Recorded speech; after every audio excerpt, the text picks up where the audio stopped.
Then on the strand, with steeds and treasure and armor, their roomy and ring-dight ship was heavily laden. High its mast rose over Hrothgar's hoarded gems. A sword to the boat guard Beowulf gave, mounted with gold. On the mead bench, since he was better esteemed, that blade possessing heirloom old. Their ocean keel boarding, they drove through the deep, and Daneland left. A sea-cloth was set, a sail with ropes firm to the mast, the flood timbers moaned. Nor did wind over billows that wave-swimmer blow across from her course. The craft sped on, foam-necked it floated forth o'er the waves, keel firm-bound over briny currents, till they got them sight of the Geatish cliffs, home-known headlands.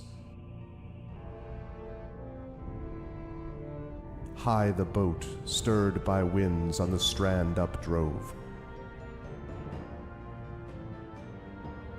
Helpful at haven the harbor guard stood, who long already for loved companions by the water had waited and watched afar.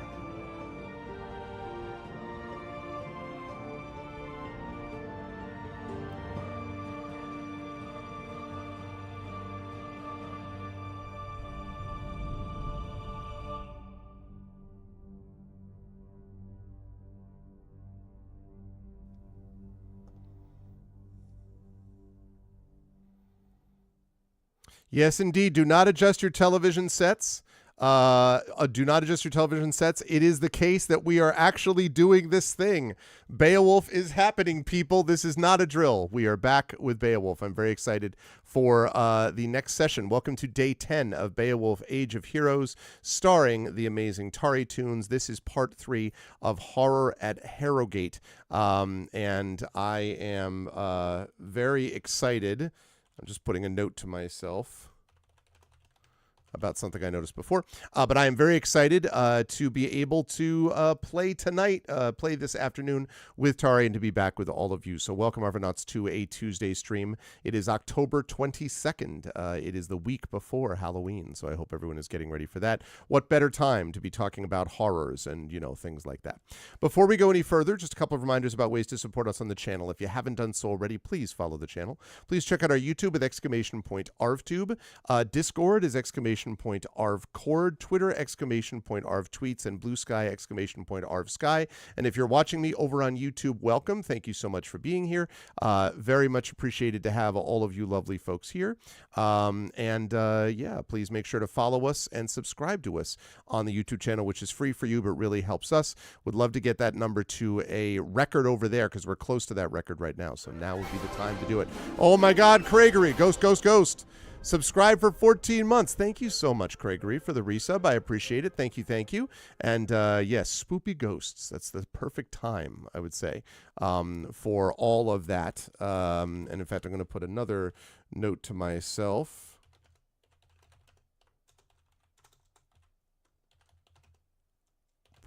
Okay, great. Good. Another note there. Thank you very much, Craigery, for that. I appreciate it. And yes, I will talk more about how you too can be just like Craigery. And why wouldn't you want to be like Craigery? And support us by subbing to the channel. Thank you so much, as always, for that, Craigery. So, yes, YouTube, Discord, Twitter, Blue Sky, and of course the website, arvanelleron.com. If you have not already done so, please make sure to check out our actual play podcast, Hearthglow, which I believe is now up to closing in on episode 9, he said doubtfully, wondering about whether Triffid knows, because that's the stuff. That would be appreciated. Hey, Wenchkin, good to see you, man. How are you? Welcome, Wenchkin. Good to see you. So I believe that is the next episode, and you can check that out on that Arvin Elleron website, and also, of course, Gen GMs, which is the show that I do with Zach Clay on GM and DM tips. More long and short videos of that coming very soon, so you can check those out over linked on that website, arvanelleron.com. Doing very well, Winchkin. I'm very excited to be playing some Beowulf today. It's going to be good times. So there's that. In the meantime, there's also stuff over here, which is, first of all, supporting the shop with !ARV shop. That's our merchandise area where you can get stuff related to a few of the campaigns that we do. Awesome swag for you, and it supports the channel. !ARV Treon is that Patreon. We're really trying to get that back over $100 and up in the positive direction. I would love to be able to do things like the Arva Not Idle contest and other stuff that Patreon supports. Would love to be able to do that, but we can only do it if the number gets high enough. So please consider doing that. You can get some cool stuff for yourself that you can't get through subbing, and also get inspirations to help our tabletop players. While we're on the subject of subbing, though, just as Craigery was kind enough to do, you can also sub/resub and get those custom sub badges and emotes to use here, there, and everywhere across Twitch, and also can get inspirations to help our players, depending on the level at which you wish to support. So definitely consider doing that, because that would be very much appreciated as well. Let's see. So again, that's subbing to the channel. Please do that. If you have not already done so, please as well consider checking out the publishing side of things with !Icarus. That's my graphic novel from Athos Arts. !Library is my Tales and Tomes from the Forbidden Library. That's my 5e adventure and sourcebook from Alligator Alley Entertainment. And Greyshade, which is my Greyshade IP. Greyshade, Renegade, and Heretic.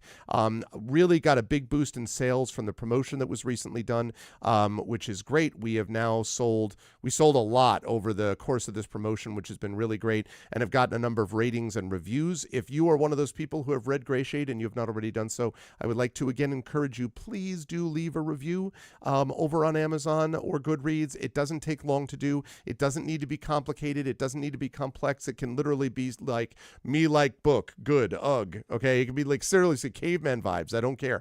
But any positive review like that really helps us with the algorithm. So please do consider doing that, because it does help us out. And thank you so much for supporting the Grey Assassin trilogy. Greyshade, Renegade, and Heretic are available right at that link now. You can also get the Greyshade audiobook from our very own Trent Sparks at that link. And you can also pre-order the tabletop role-playing game of Greyshade from our very own Brandon O'Brien and from the amazing people at Alligator Alley Entertainment. Got some very cool stuff coming through them. They are in the midst of editing through our work right now. So it looks like late this year, early next year, we are on track to be able to release that tabletop game, and it's going to be awesome.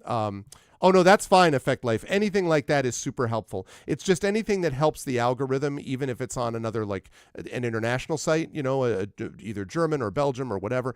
All of those are great. Any of those sites are great. It's just getting the word out is really important, and one of the ways you do that is by helping the algorithm. So thank you, Effect Life, for doing that. That's really helpful.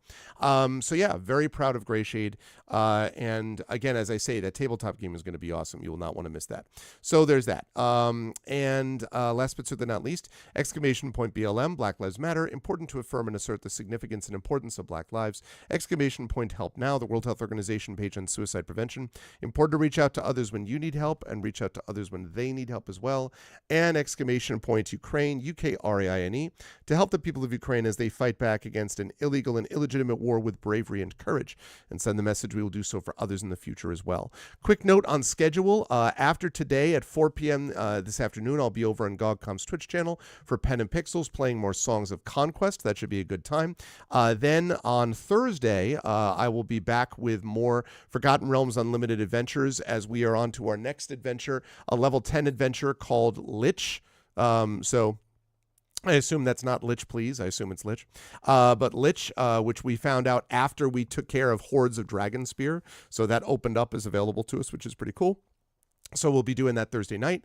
And then there is a possibility, you should keep posted for this, Saturday stream is not likely to happen because I'm going to be away. However, there is a possibility that that stream might get moved to Friday. So stay tuned, I'll keep you posted on whether that is the case. That is possible. I don't know that for sure, but it may end up happening. And then next week, of course, we have a couple of big things happening. A spooky reading on Tuesday, a week from today. We have the Patreon Field Chat Chosen Game of the Month, which I'll talk about in a minute, next week as well. We've got a big reading coming up with Claire and Carlos Hernandez and friends. And then we also have over on GogCom's Twitch channel another Buy the Dice Roll session happening next Tuesday as well, plus Community D&D on Wednesday, plus our annual Halloween show with Edgar Allan Poe readings on Thursday, and then moving into a month of November, which is going to be a really big month of tabletop play and a bunch of other stuff. So it's going to be good times. I am very excited for all of that. Quick note as well about that Patreon Field Chat Chosen Game of the Month. If you have not already done so, please get a vote into this poll, because at the end of the session today, we will close down the poll on this. It is right now between Age of Wonders 4 and Jagged Alliance, and as of right now, we have Age of Wonders is in the lead, 3 votes to 2 votes, so it's a close vote, so you can get in your vote there. And then that will be at the end of the session today. That is what I will end up playing a week from today. So now is the time to get that vote in. All right, with all that said, the time has come to talk about some horror. So I've unmuted myself so that Tari knows that we're ready to go. And then I'm going to unmute her. And last but certainly not least, I'm going to head over to reveal to you the spectacular and awesome and amazing TariToons is ready to go. And it's got the game face on, is prepared, as you can see. Yeah. Is ready to go. I like the idea that Genevieve, by the way, is has her bow out and ready, and looks like she's ready to basically shoot Herrogate. Just like directly shoot the town of Herrogate on the map. Just take it out, which, you know, might solve a lot of problems if you could just like. Wait, what are we looking at? Eliminate. Well, do you see the map on stream? Oh, I see. Yeah. Okay. So the arrow was just pointed right at the Roll town. 20. Yeah. Yeah, I see. Yes. Although you're not actually there right now. Genevieve is actually in a different space, but we will talk about that in a minute. How are you, Tari? How's life in the universe with you? And do you want to tell us who you're playing in this lovely campaign of ours? Hi. I'm doing mostly good, besides still having a cold. Yeah. But you know how it is. But yeah. What else? Yeah, who am I playing? That's a good question. It's been a while. Who am I, really? Who am I? 2, 4, 6, 1. Nee. I'm playing Genevieve, who is a former follower of one Runsild, who was our first hero in the sea adventure. Lost at sea, so to speak. Yeah, lost at sea. Went down a cliff. Yep. And did not come back up again. So yeah, Runsild picked up her sword, literally. No. Genevieve picked up her sword, Yeah, picked up Runsild's sword. And is now leading this crew in Runsild's plate. Yeah.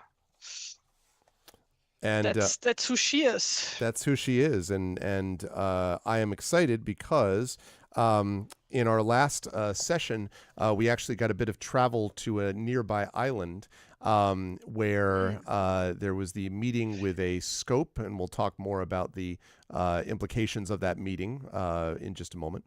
Yes, Olmsted was the name of the island, right? Holm, the Isle of Holm, which is just Holm. Homestead was on the island, that is correct, but it is the Isle of Holm. Homestead? I have Olmsted written down with or Olmstad, I guess. Holmstad.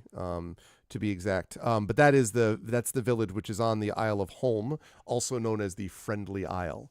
So, and I'm sure, you know, chat, that's certainly the case, that it will certainly continue to be friendly. Like I cannot. Yeah, they totally don't have like a cultist cannibal vibe going on here. No, there's no Wicker Man thing at all. That's not. I don't know what you're talking about. Not the bees.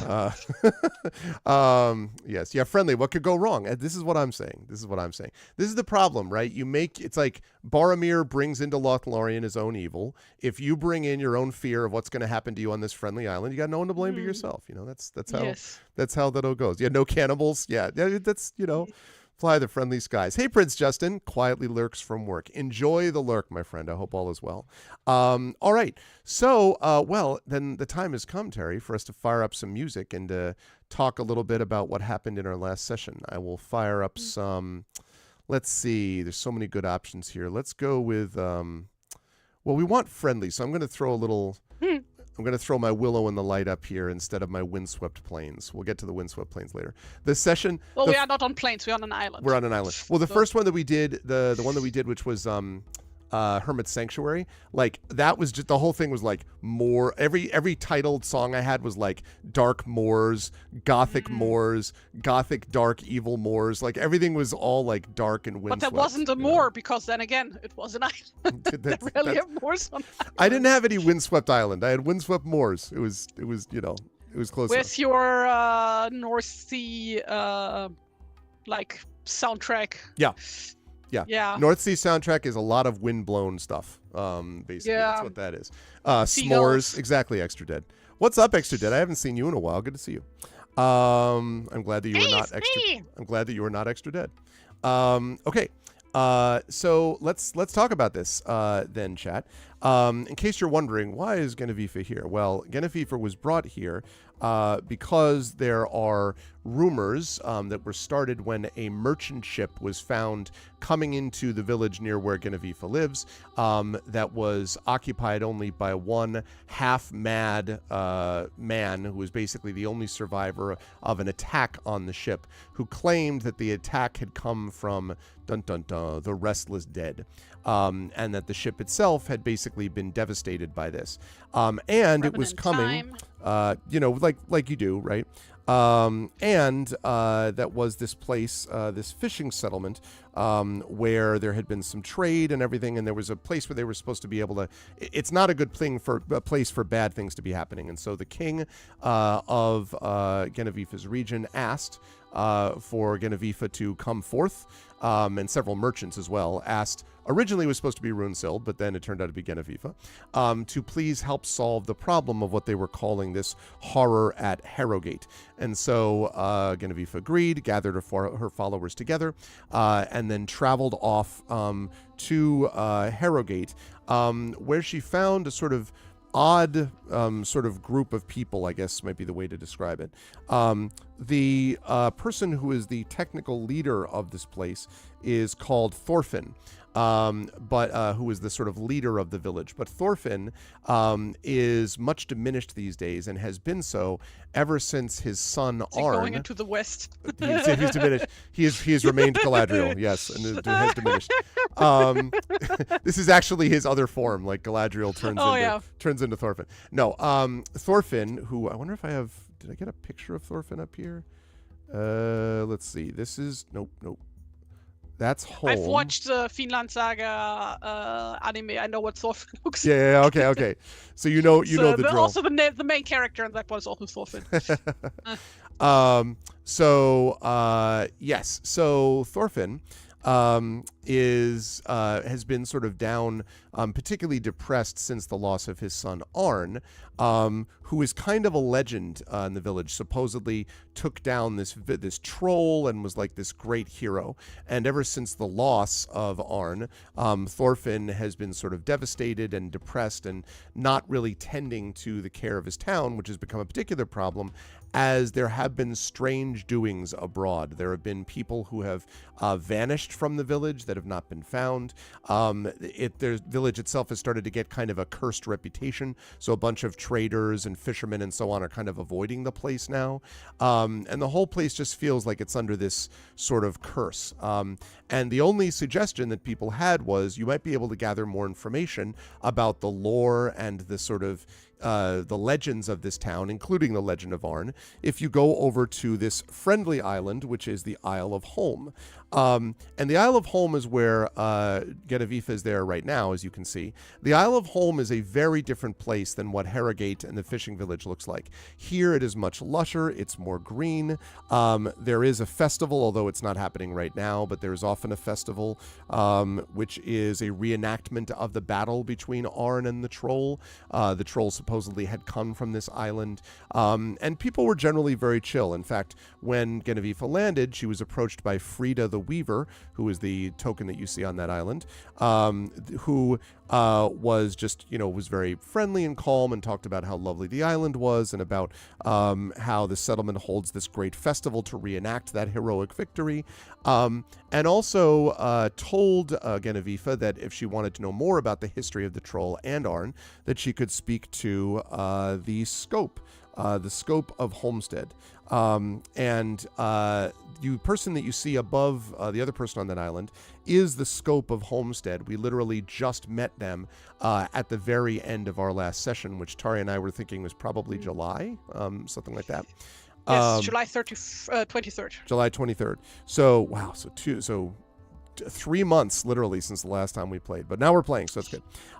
So anyway, so as we begin our session, you have just met the scope, and you have an opportunity now to interact with them. You were gradually walking back towards the village, which is where you are now. It is early evening. There are many lights twinkling from the huts and the halls, and you hear the sort of pleasant, rattling of dishes from inside the halls and sort of chattering of people. Everyone seems to be... They're at home, but they all seem to be in a relatively good mood. There are some people still walking around the streets, heading back home. Would you say they're at home? Well said. They're keeping the home fires burning, if you will. Exactly. You keep wanting there to be a Herrogate hooked horror. You know what? I love what you've done with alliteration. I bet that Tari doesn't want there to be a Herrogate hooked horror. I bet that would not be optimal. I bet. Not really, though revenants are also not optimal. And, true. That's true. Yeah. Yes, revenants can be a problem for sure. Yes. My introduction to hooked horrors actually were the Drizzt Do'Urden comic books. Oh, really? And because the first hooked horror that Drizzt meets in that one is actually oh god, I forgot what the species is called. They're tiny, extra tiny gnomes who can shape stone. What are they called again? But he was shapeshifted, not shapeshifted. Is it Sver? I can't pronounce it. Sverblin? No, it's not Svirfneblin. Those Okay. are gnomes. Okay. No. It was a different species. But yeah, he was actually one of the good guys. I see. That's cool. Mm-hmm. Who has been cursed. I never do this, but I had a student in a midterm exam recently who didn't know this answer to one answer to a question, and so I'm grading the exams right now, and at one point they mention this is a science fiction course, okay? So you're like blah blah blah blah blah, and then Drizzt Do'Urden comes up with 2 scimitars, and I started cracking up because it was clear that and the student had told me handing it in, Dr. Wilson, there's one question I just didn't know, and so I think at least you'll find it funny. And I was like, I did find it very funny. It was utterly wrong, but it was very funny. It was it had this very much so anyway I started blasting vibes, except with Drizzt. It was very funny. Anyway, okay, so as we begin our session, then you have just been introduced, and Frida, the Weaver, has bid you good night and is headed on to her home. And you are now standing with the scope, basically, in the village. Just to quickly describe him again, I think you can see some of this basically right now is what he looks like. He is dressed in a simple brown tunic. He has this shaggy hair spilling out from beneath his fur-trimmed leather cap. And he has got his lyre, which he is holding in one arm. You can see that the instrument is... I don't know whether this is kind of a deep cut, but if you've ever seen the guitar that was used by Jimi Hendrix, this is going to sound random. It was Is it on fire? Is his lyre on fire? His lyre was not on fire, but it was so used that below the strings, right in the strum area, right in the resonance hole, basically that leads down to the body of the guitar, it's literally sort of almost bowled out a little bit because it's been so well-loved. It's been so strummed constantly. That's what this looks like. Having said that, though, it looks like it is a beautiful instrument, even though it has very clearly been well used. But he is standing sort of facing you because you've just been introduced to him. So I will now. What time of day is it roughly? Early evening, probably 5 o'clock at night, maybe 6. Evening. Is Frida also there? Frida has said goodbye and is headed off to her home. Okay. Right. Okay. Exactly imaginary. Anyway, I started slashing. So you are the scope, I've been told. I am. And what exactly is a scope? You're asking me that? No, she's asking that in character. She's in character. I have no idea, so she has no idea. Oh, okay. And he sort of gives a little smile and he says, well, a scope is, one might say, a musician, a bard. I tell the stories of these people. And he strums a few notes and then hums. And he strums again. And you notice that as he strums these notes, he has a very nice... I'm very into Gordon Lightfoot at the moment, so he's got very much a... he's got that, strong vibrato. But also the lyre, when he hits the chords, beautifully tuned. Like, just not out of tune at all. Just this beautiful, awesome lyre chord followed by his music. And he says... It's my job to catalog stories for my people and, of course, to sing songs to them, to inspire, to help them when they need to grieve, to celebrate. That's my work here. That sounds incredibly lovely. I think so. I wish my job was as lovely, but I'm afraid most of my job, I guess not anymore, consists of cleaning and cooking. Well, so, why are you here, though? It's a pleasure to welcome you to the Isle. Why have you come? Also, I should say that he's probably like mid-20s. He's very young. Well, first of all, hi, I'm Genoveva. I was sent here to, by here I mean like the general region, not specifically here. To investigate what's going on on the other side of the sea in Herrogate. Oh, yes, I have heard stories, although I have spent most of my time here on the Isle, but yes, there are dark tidings from that place. Yes, so I've been told you've known Arn? Oh, and he nods. He said, yes, well, I did. Now, of course, Arn is gone, sadly. But I did know him, and yes, I knew him well. Yeah, well, you see, like the person who sent me here, and by here, once again, I don't mean here, I mean the general region, that's Arn's father, so I figured, and like he wants to know where his son is, or what happened to him. So, yeah, that's why I'm talking to you right now, I suppose. I would like an insight check, please. You sure? I'm positive.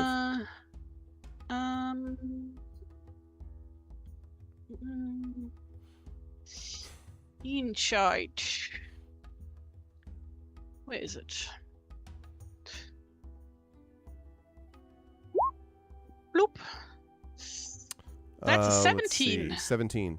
When you mention that it was Arn's father, essentially, that has kind of, commissioned you or whatever, you can see he kind of does this, his eyes widen slightly, and he says, oh, yes, well, I understand it's probably difficult for him. I can only imagine. I haven't seen Arn myself for a while, and, well, we're all a little worried. It's actually been 2 years, to be honest.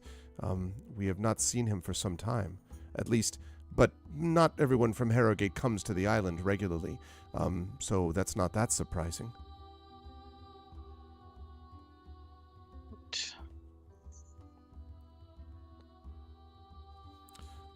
And he says, so I assume you came then to hear the true story of Arn the hero? Yes, I suppose. And he nods and he says, well, I suppose I should, and he kind of looks around and he says, all right, well, and he pulls up his lyre into his hands, plays a couple of sample notes, stops the music because if he has the music going, he won't be able to concentrate. You know, Fifa like instinctively sits down in the grass and like sits there with like her arms slung around her legs and like looking up like a kid at a Christmas tree. And also, I don't remember. Did you bring your Did you leave him with the ship here, or did you? I can't remember. I didn't bring all of them. Yeah, just remind me, because I don't remember exactly who we brought and who we didn't for this one. I don't remember who I brought. I want to say that I probably brought Ibn Mundir and Guy. Ibn Mundir and Guy? That would make sense. Yeah. Okay, and you left Rigmad and Yassib back at the ship? Yes, okay. Correct. Okay, all right, cool. So I just want to make sure I had that. I'm had that also note. Just going to write this down. Okay, so he strums a couple of notes on his guitar, and as you sit down, you were immediately aware, as there are a couple of notes, like almost materializing out of the shadows, Genevieve, a couple of what you assume are village children, like appear out of nowhere and like immediately sit next to you and like stare. Oh, I'm just imagining that scene from Link's Awakening when oh god, what was her name? The main girl who like I've only played Link's Awakening once, but on the island, right? Yeah. Well, you are only on the island. You never leave it. It's like the whole thing. I guess that's true, isn't it? Yeah, that's right. You do only spend the time on the island. But yeah, like when you was Marin her name? I don't know.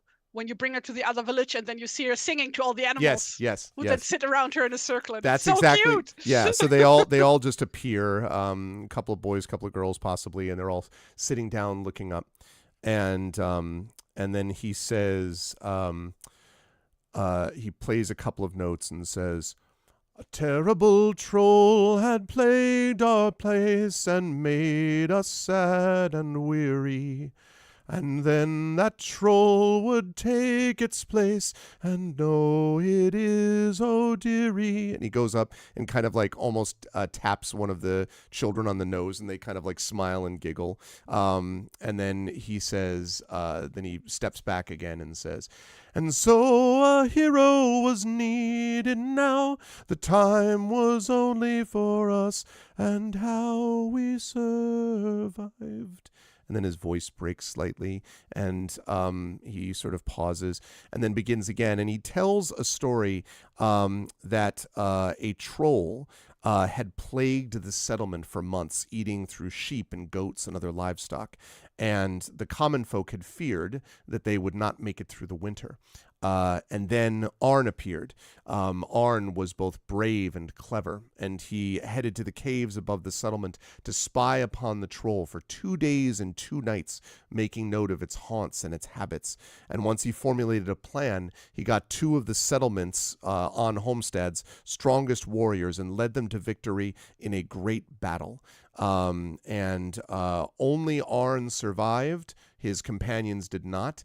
And the reason the scope says that he knows is he was the 12-year-old boy who watched as Arn had his triumphant victory. And so ever since then, and he'd always wanted apparently to be a bard, had always wanted to be a scope. And so he wrote the song, The Lay of Arn, it was called, and told it to everyone. And even to this day, you get the impression that this is a song which has been done many times, because as he gets to the chorus of, "And we would not be bowed," right? The children next to you are kind of like they're all humming the song, the melody of the song with him. And he gets done with that with a big flourish and says, "The end of the troll of Homestad." And the children immediately are like, this. And a couple of other people from the village have also gathered around. They might be parents of the children, possibly, but you can see they're sort of smiling. Maybe there's like a mother and a father there, like with their arms around each other, like listening to the tale, right next to their child. And then when the scope is done, a couple walk over, and you see a couple of them hand him like what looks like maybe sprigs of flowers. There might be a coin that exchanges hands, between them. And then they all sort of wander off back to their homes or wherever they were when he started playing for you. And he looks down at you and he says, "Well, that's more or less the tale, essentially. That's what it's like." Yeah, Genevieve was just like, Oh, that was wonderful. Also kind of sad, but also wonderful. And he nods. He said, "Well, yes, it was sad, the losses that we had that day, but well, that's the way that heroic stories go. Some people have to fail that others might succeed, right?" I suppose. So, and you said you've last seen Arn about 2 years ago. That's right. He stopped coming here about that time, about 2 years ago or so. Well, it's my job to continue to sing his praises. But I'm sorry that he hasn't returned. I assume something has happened to him, but I can't imagine what would defeat that great a hero. Every time he says hero, he you notice he sort of like, gives you this sort of smile as he says it. So, do you have any idea where he meant to go last time he left? Oh, I assume just back to Herrogate, and then eventually would travel to do some more trading with the villages up north. That's what, Thorfinn, his father, always wanted to expand the reach of the village. I assume that's what he was doing. I'm too busy here with my music. I don't really go in for trading. 1 second. A little cold. I need to put on cardigan.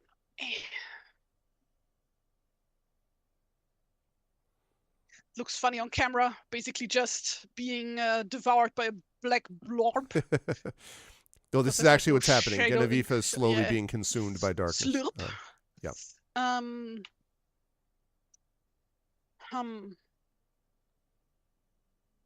Well, I was hoping to find something more concrete. But at least I got to hear your beautiful song, so that's nice. Well, thank you. Yes. Well, there are always places to see here on the island, and all that. Did he have like any specific time of year that he would come to the island, or was it just whenever? He usually came right around the festival time. It was the villagers wanted to see him because he was, of course, the one who had defeated the troll. So whenever we had festival, usually in the spring, that would be when he would come over for a week or two. He would get plenty of food and drink, and a lot of people thanking him. Can't blame them.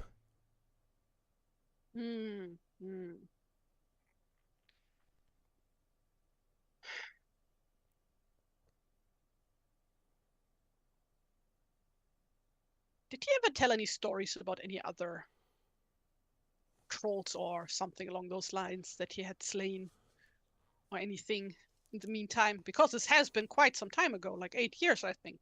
Is that right? I'm sorry, I missed that. What did you just say? I didn't hear what you said. IRL, I didn't hear what you said. Yeah. No, she asked if Arn had ever mentioned like any other heroic deeds that he might have done since he slayed the troll. Well, 8 years ago. He's been rather busy. I mean, I don't know. He's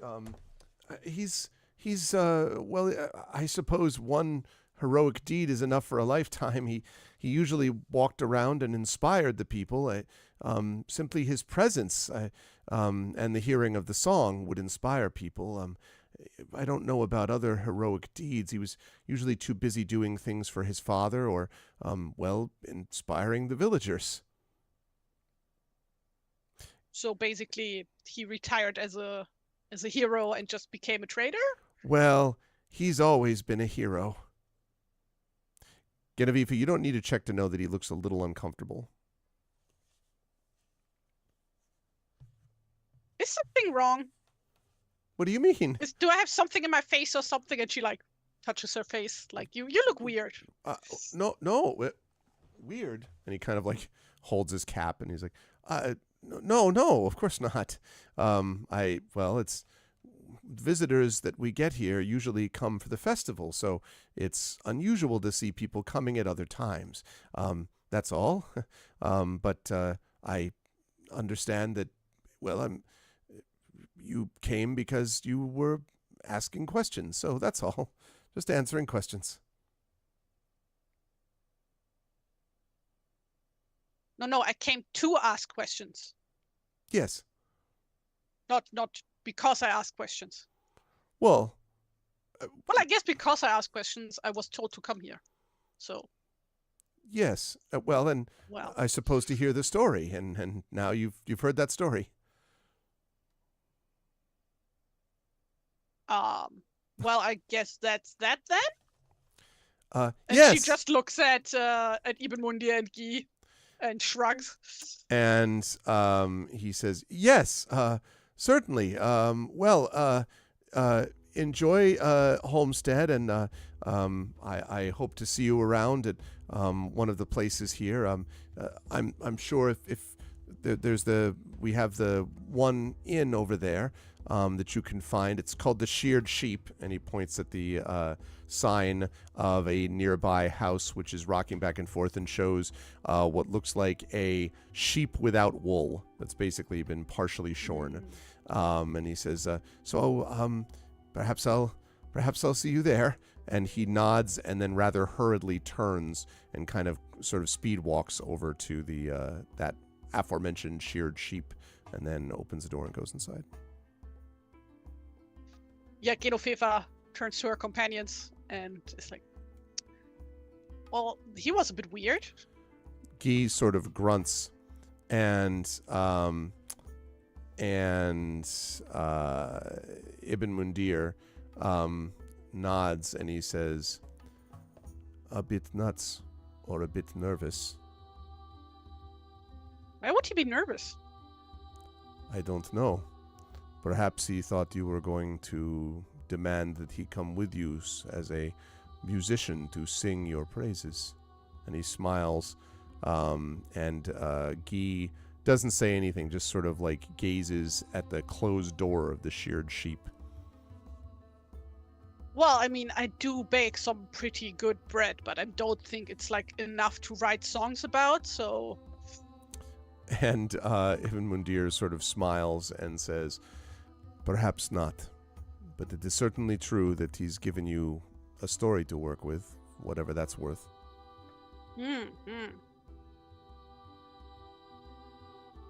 Well, I suppose. I guess we are going to turn in then for the night. I don't know what else to do here. And he nods. I also wanted to mention, by the way, this is something you might have forgotten from before, Tari. This is not telling you to do it. I just wanted to remind you that the site where the battle happened with the troll and the troll's cave and everything is also found on this particular island. So just letting you know in case that's ever of interest to you. That is not me pushing you in that direction, but since it's been so long, that was the other thing on here was the story of the troll where Arn used to visit all the time and the actual battle, like the place where the battle happened. That's all. Have we figured out where exactly the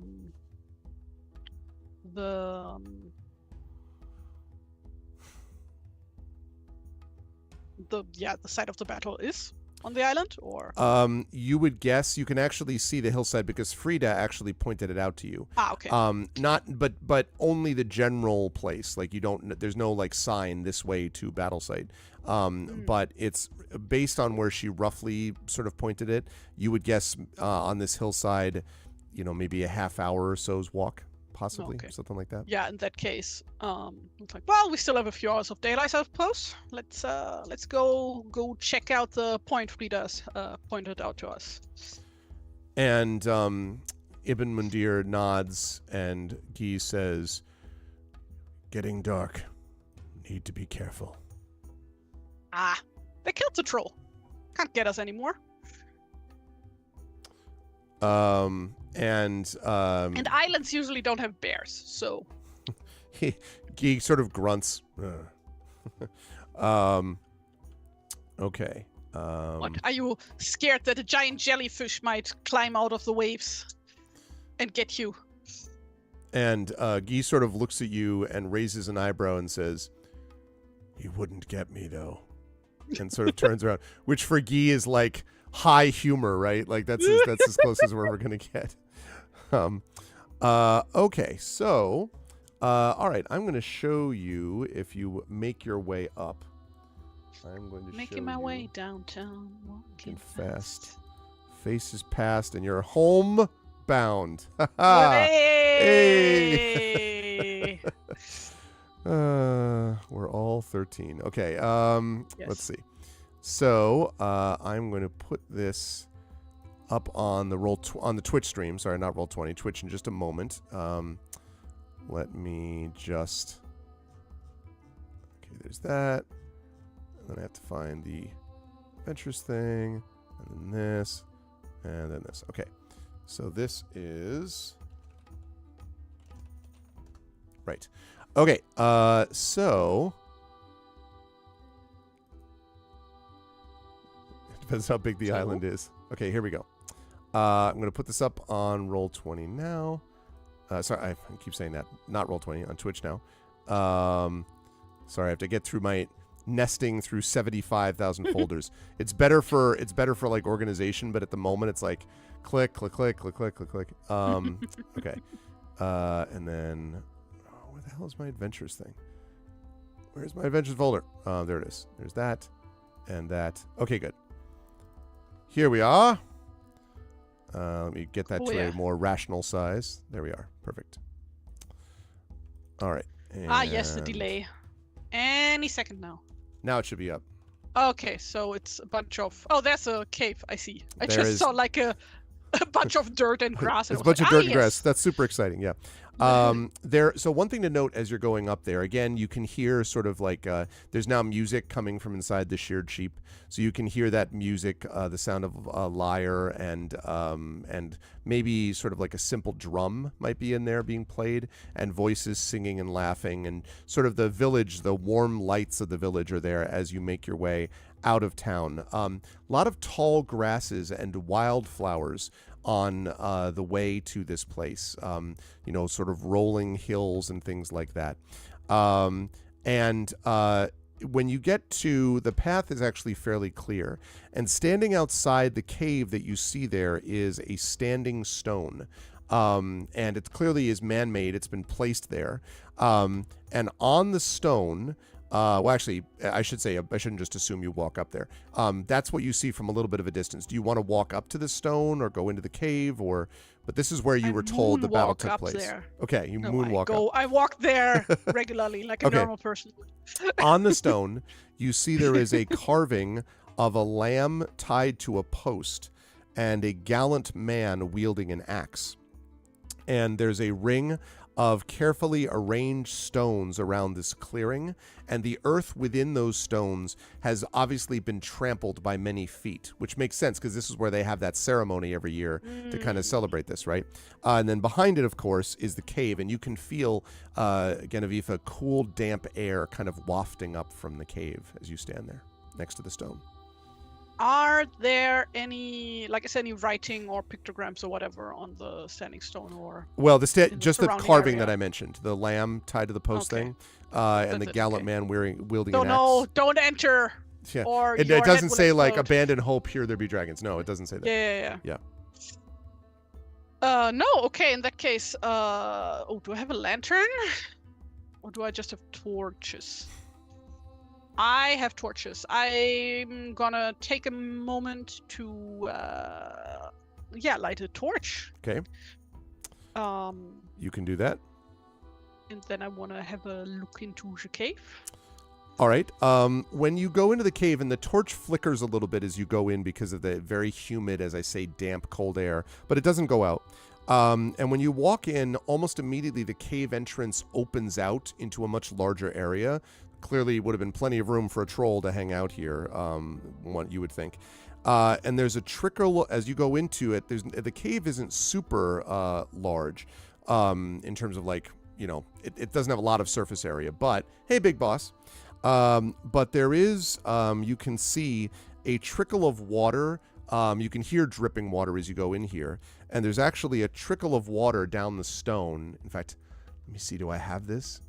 I'm going to play some Moors, okay, Tari? Because I know you love Moors. No, I'm not doing that. I'm playing Cave of Time.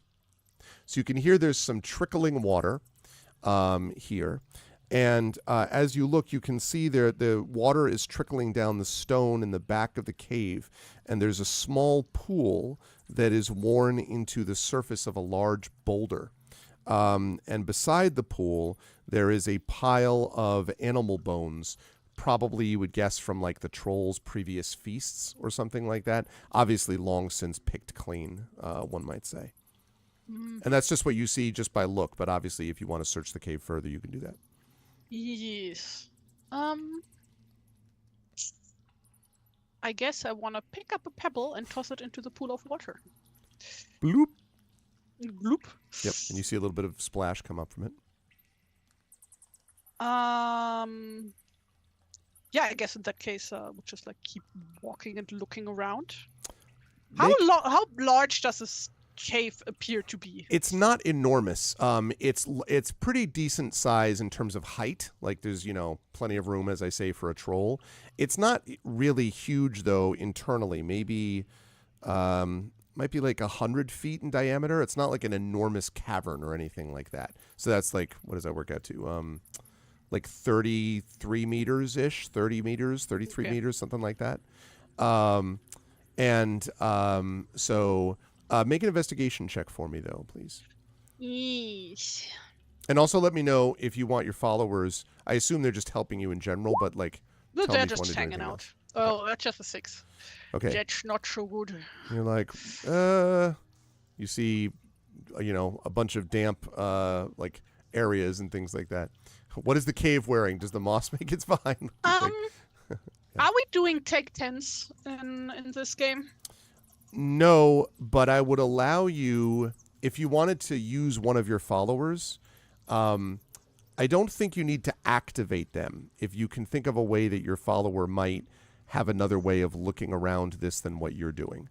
So in other words, I mean, I'm thinking that Ibn Mundir, he's a scholar, of course, book smarts and everything. That he might have a different impression of this place than the rest of us. Okay. Especially as for being far traveled. So he glances around and he says, I cannot say that I am directly connected to stories of at least seeing trolls myself, but it is usually the case that there were, and he points at the wall, trolls don't usually climb very high, do they? And he's pointing at what look like at first like just notches in the cave wall, but as you look at them more closely, you can see that they look like they might actually be handholds, like hand and footholds going up the wall, and definitely not big enough for a troll. Yeah, I was about to ask. Yeah. Huh. Yeah, I hold my torch up and try to see where the stairs, ladder, whatever is going. You think if you look carefully up there, and again, there's like dripping water that like falls in your eyes as you're looking up, but you think that maybe 40 feet above you-ish, there might be a very funny, Big Boss. That person is about to fall very low. That's what we're working on. 2 weeks. Even lower? 2 weeks. Even lower? If you haven't, exactly. If you have not already voted, by the way, early voting and has started in your state and you're living in the United States, make a plan. Early vote if you can, and make a plan to vote. No one can sit this out, folks. There's a great amount at stake here. Not just the sort of usual, higher taxes. There's a lot more at stake. So make a plan and be ready to vote to preserve democracy. Not hyperbolic. Okay. Anyway, you're pointing up at the absolutely. Absolutely. Check your registration. I agree, Craigery. Check to make sure your ballot was received, and tell the people you care about to go vote too. 100%. No one can sit this out. I absolutely agree. Okay. So looking up, you see that there might be, like, Genevieve, a ledge, maybe like 40 feet above you. Not a big ledge, but definitely these handholds lead up to that ledge if you're looking there. Like, Yeah, Ibn Mundir, can you hold this torch for me, please? And he does. Yeah. And like just try to light for me. And then she starts climbing. And as you take your first step, Guy says, "Be careful. Slippery, probably." Yeah, it's gonna be fine. I need you to make an athletics check for me, please. Oh boy, because that's what Genofifa is great at. Remember, now wait, before you make the check, chat, let me remind you all that there is another, but there's a buy the dice roll that's coming up. But otherwise, and there's community D&D. But if any of you have inspirations, this does count. You could definitely do that if you don't want to see Genovifa fall to her death. I mean, Effect Life has inspired Genovifa. Thank you, Effect Life. Thanks, thank you. Effect Life. Okay, so you can roll that inspiration if you want. Yeah, I'm gonna take that. Thank you. Ooh. Oh no! Oh no! That's okay. Let me just see. Okay. I should have 2 available. The other will be reserved. You might need to use it for a second try at this one. Okay. So you're like, so you slip, and you are going to take a little bit of damage as you fall. Ouch. Rather hard. So let me just see how much. On to the tailbone. That's gonna sting for a while. Mm-hmm. That was less than great for you. You are going to take 8 points of damage. Jesus! As you land right on your arm, breaking it. No, I'm just kidding. That doesn't happen. But yeah. So you take a seat and think over, and so you sort of hit the ground, and then you sort of look up and you see Guy, who says, "Slippery." Yeah, well, if you are so knowledgeable about climbing stuff, then you go do it while she like tries to get up and like rubs her tailbone. And ow. And Guy says, "Why don't you climb? I'll go behind and catch if you fall." While climbing? "I'll position myself here." Okay. And Ibn Mundir says, "It might not be the worst idea." Sure, okay. Ow. So go ahead and stretches. It's like, ow. Ow. Go ahead and make that flexes and like it's like this and time. Also like your clothes are also now like covered in like mossy dirt, not dirty water, but like like cold water. Okay, so make another check. I'll give you, again, you're going to do this at advantage, this time not from chat, but because you're actually getting, Guy is doing the whole, like, helping you if you fall thing. Thank you. Also, she wouldn't notice if her clothes get wet, because her dress is made of wool. Oh, fair enough. Very thick wool, so she wouldn't notice unless it's, like, completely soaked through. I have worn a soaked wool garment, and it's not pleasant. No, but, like, it takes a lot of water to get to that point. That's fair. That's an 11. Okay. So this time, you climb up about midway. You slip slightly, and you grab on painfully just before you plummet again. You're going to take an additional point of damage, Genovifa, but this time at least you did not fall all the way. So you can make another check to get the rest of the way. You made it about halfway up. Again, at advantage again. Ow. Yep. I hate the stupid... You're going to get up there, and it's going to be a Skyrim where you're going to find like a moldy wheel of cheese because it was all randomized loot. That's how that works. She's like cursing the rest of the way, and again in 11. Okay. So I made the exact same roll. You made the exact same roll. What's happening? You make no progress there, but the good news is you don't fall to your death either. So you don't take any more damage, but you do need to make another roll. That's not quite good enough. Yeah, it's close though. You feel like you're just like, What the hell? What is this bullshit? You do take another point of damage slipping. Guy is able to catch you before you go down too far. And so Ibn Mundir down at the bottom says, "You sure didn't you ever climb as a child?" No, that was usually what Runsilt was doing. Well, I was just the one like getting the adults if she like broke an arm or something. It struck me that his voice should be echoing. "No time like the present to practice." This is me playing Spelunky. Yeah, exactly, Craigery. Every platformer ever. And Tari loves platformers. Oh yeah, my favorite genre. Hey! All right. 19. So finally you're like, God, maybe the third curse is what gets you over it. Okay.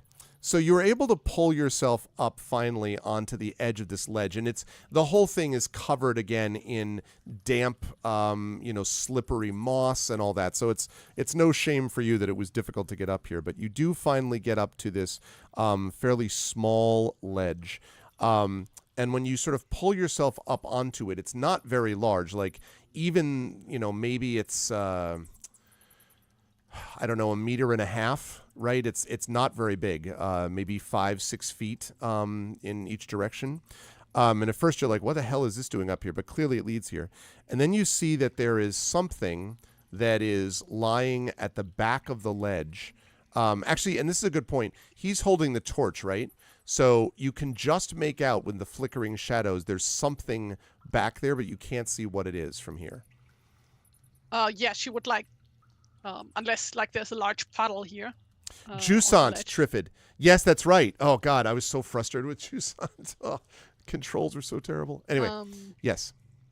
Yeah, she would like lay down on her belly flat and like reach down and like ask Guy to like basically hand her / toss her the torch. So Guy reaches down and Ibn Mundir hands him one, and Guy sort of like reaches, and then I'm tempted to have him do the Aragorn thing where he throws the thing at the Nazgul in the film, but he's not going to do that. He just sort of like holds it up to you so you're able to grab it. And then when you reach yourself back over so you can see that there is something wrapped in coarse dark brown cloth, which is now largely soaked through. This does look to be largely soaked through, but it's definitely a bundle of some kind. And it's at the back of the ledge. Oh, what's this then? Yeah, and she starts, like she holds like the torch in her left hand and like starts to pick at this bundle to see what's in it or whatever. All right. I would say that you're able to do that without too much difficulty. I'm going to show you a picture of what you find. It is a picture. Thank goodness for snipping tool. Love me some snipping tool. Okay. Yes. Right? That's like the best addition they ever made to Windows, isn't it? And then they kept threatening that they were going to move it. I'm like, you better not move it because I freaking need this thing. It's the best. Okay.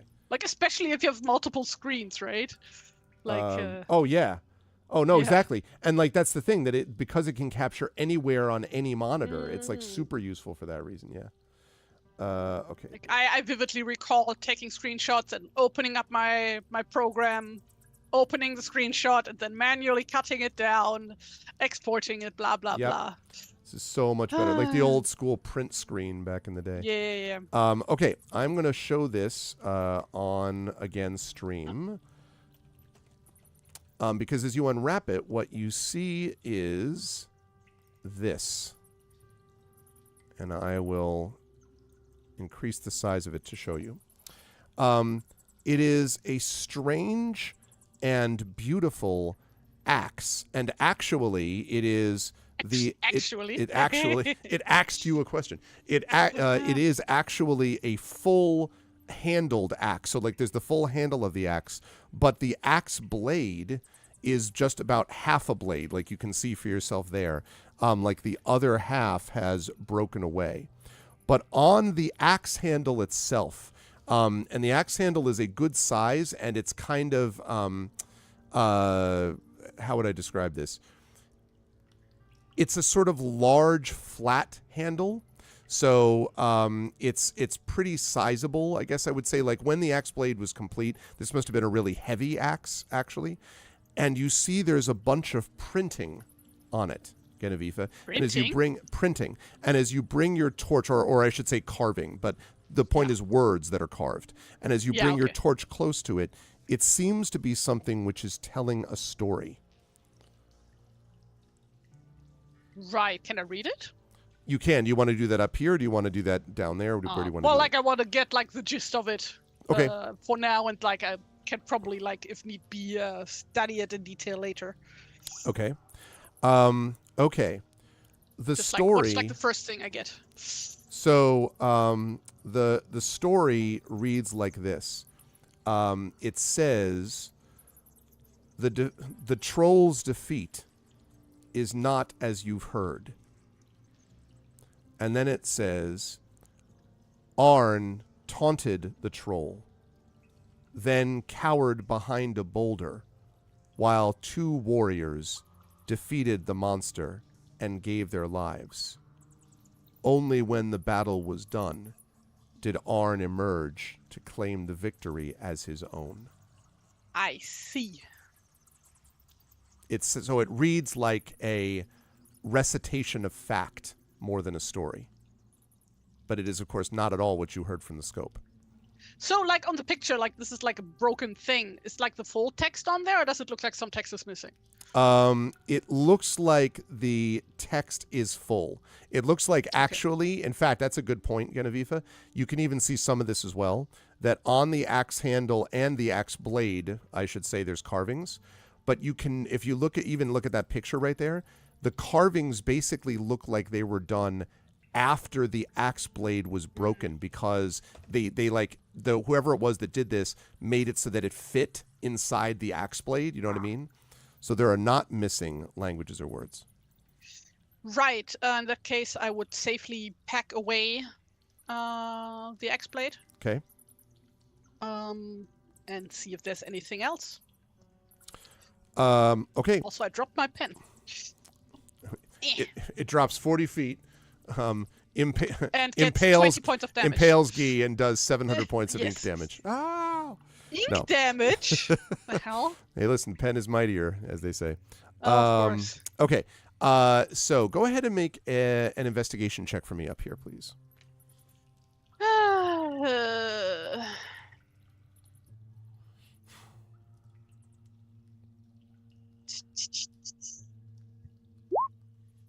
It's 3. Yeah. I mean, it's not a big. I mean, to be fair, it's not a big ledge, as I said. So there's not a whole lot of room that stuff could be hiding, but you don't think there's anything else from what you can tell. I will say that the cloth that it had been covered in, which, as I said, was kind of soaked through with water, but there's an area of dampness, but not. How do I describe it? There's a lot of water on the ledge, but not as much where the bundle was, which indicates that this has been here for a while. I'm not saying like decades, but it's definitely been here for a while in this same place. Well, I guess that then. And she tosses what was a blanket, sack, whatever. Okay. With the item in it, back in the corner. With the no. blade? She put the blade in her pack. Okay, but she didn't want to put the wet cloth in her bag. Got it. Okay. So she just tosses the bag, cloth, whatever, back in the corner. Okay. And it's like, yeah, I'm gonna toss the torch down. And Guy says, toss it? Yeah, like over there. I'm not gonna have you catch it. All right. And Ibn Mundir says, all right then. Triffid asking the real questions. All right. And he kind of ducks off and, waits for the torch to hit the ground. Yeah. She just, basically drops it on the spot where the guys aren't standing. Okay. And then it's like, I'm gonna attempt to climb down now. If I fall, you catch me, right? And right? Guy says, I'm ready. So I need another athletics check as you make your way down. Oh, for fuck's sake. 16. Okay. Technically, you're doing an advantage because you've got Guy there, so it's actually 21. Then that's a natural 20. You're able to make it with no difficulties at all. You were born to climb walls, just totally no problem. You get down to the bottom, having only lost 10 hit points on the attempt to get up and then back down to this thing. Also, let's see. I just want to double check. For Ibn Mundir and Guy, what are the gifts that they have? Yeah, so Ibn Mundir has Engage, Rescue the Hero, and Lore of Kings. Okay. Guy has Engage, Take a Blow, and Nimble, and he additionally has a Burden, Awkward. Okay, that's what I thought. Okay. Okay. So you make it back down, and Ibn Mundir says, "What did you find up there?" Let's step outside so I can better show you in the light. Okay. Well, kind of getting dark by now, by the way. I mean, it was early evening already, so it's not pitch dark. It's still probably gonna be lighter outside than in the cave with 100%. the torch. So yeah, 100%. Step outside. Okay. And so he once you do that, you show I guess Ibn Mundir and Guy both what this is. Guy, as per usual, says little, but Ibn Mundir kind of sort of frowns as he's looking at it, and he says, "This writing is not very old. It's perhaps a few years, but it is not original to the axe blade." Also, look at this axe blade. There's no rust on this thing. And he nods. He says, "That is true." And Guy says, "All metal rusts." Gold doesn't rust. "All usable metal rusts," he says. Copper doesn't rust? I guess it turns green after a while. And he nods and he sort of says, "Been taken care of." Yeah, she actually like rubs a finger over this to see if there's like an oil patina or something on it. No, but it does look, as you do that, as if this has been polished in the past. Well, you don't know how recently. Probably not in the future. She wouldn't be able to tell that, well, right? But I mean, what I meant was like not recently, but not not from necessarily from the construction of it. In the not too distant past is my point. It has been polished. I'm just wondering, how can this thing not even have like a speck of like ooh, what is that called? I need to look up that word. 1 second. Flugrust in English. Corrosion? Is that what you're going to say? No. I thought about that when you were talking about copper. Flash rust? Is that what it's called? Flash rust? I'm not familiar with that. Yeah, it's called flash rust. That's like when you have like something made of iron, and instead of like being like properly rusted through or like having like a lot of rust on it, it only has like a speck of rust on it, basically. Okay, like surface rust almost, maybe. Yeah, but like also just very little. Okay. Like it's still like, okay, you can just like easily get this off and like the thing will be fine. Interesting. Basically. Okay. Flash like rust. A thing I had not heard of that before. Yeah. Yeah. At least that's what the internet just told me is what it's called. Okay, well, the internet never lies, so. Of course. Yeah. Who would do that? Go into the internet who would lie on the internet? Who would do such a thing? But yeah, that's like a thing that you because I used to LARP long ago, and it's like for like my armor and stuff. It's like something that you need to treat. Interesting. Okay. Yes, cool. On your Very armor cool. pieces. And like sand it off and then apply oil. And that kind of stuff just happens. Like we call it Flugrost, literally like flying rust in German, because you just get this from regular air exposure. You don't need to have it like laying in the rain or whatever. Mm-hmm. Like just like gets a bit rusty from the moisture in the air, basically. But yeah, okay, so yeah, but like based on this image here that you're showing me, there appears to be no rust whatsoever on this thing. Yep. Which is incredibly suspicious. Unless we have already invented steel in this time. I don't think so. Well, yeah. I mean, that would have been... Oh god, no, I don't know the timelines here. And I can tell you like this is not made of steel anyway. This is definitely iron. Yeah. Okay. Yeah, it was like, because I also don't see any, like, it was like, hey, maybe it's Damascus steel, because it would have the lines or something. Yeah. And then also, even Mundia would definitely recognize that. Exactly. Yes. But yeah, also like turn this thing around and have like a proper look at it, like to see if there's any other engravings or anything other weird about this, like about this part where it's cracked. It definitely. Well, one thing I can say for sure is that it is, and you can even see this from the picture, that the sort of the break mark is very ragged and uneven. So this was not something that was like carved off after the fact. This looks like what happens when a blade shatters or splits in some way. So. Yeah, Triffid, this is why I said that like even Mundia would know, because he is from Al-Andalus, which is modern-day Spain. Right.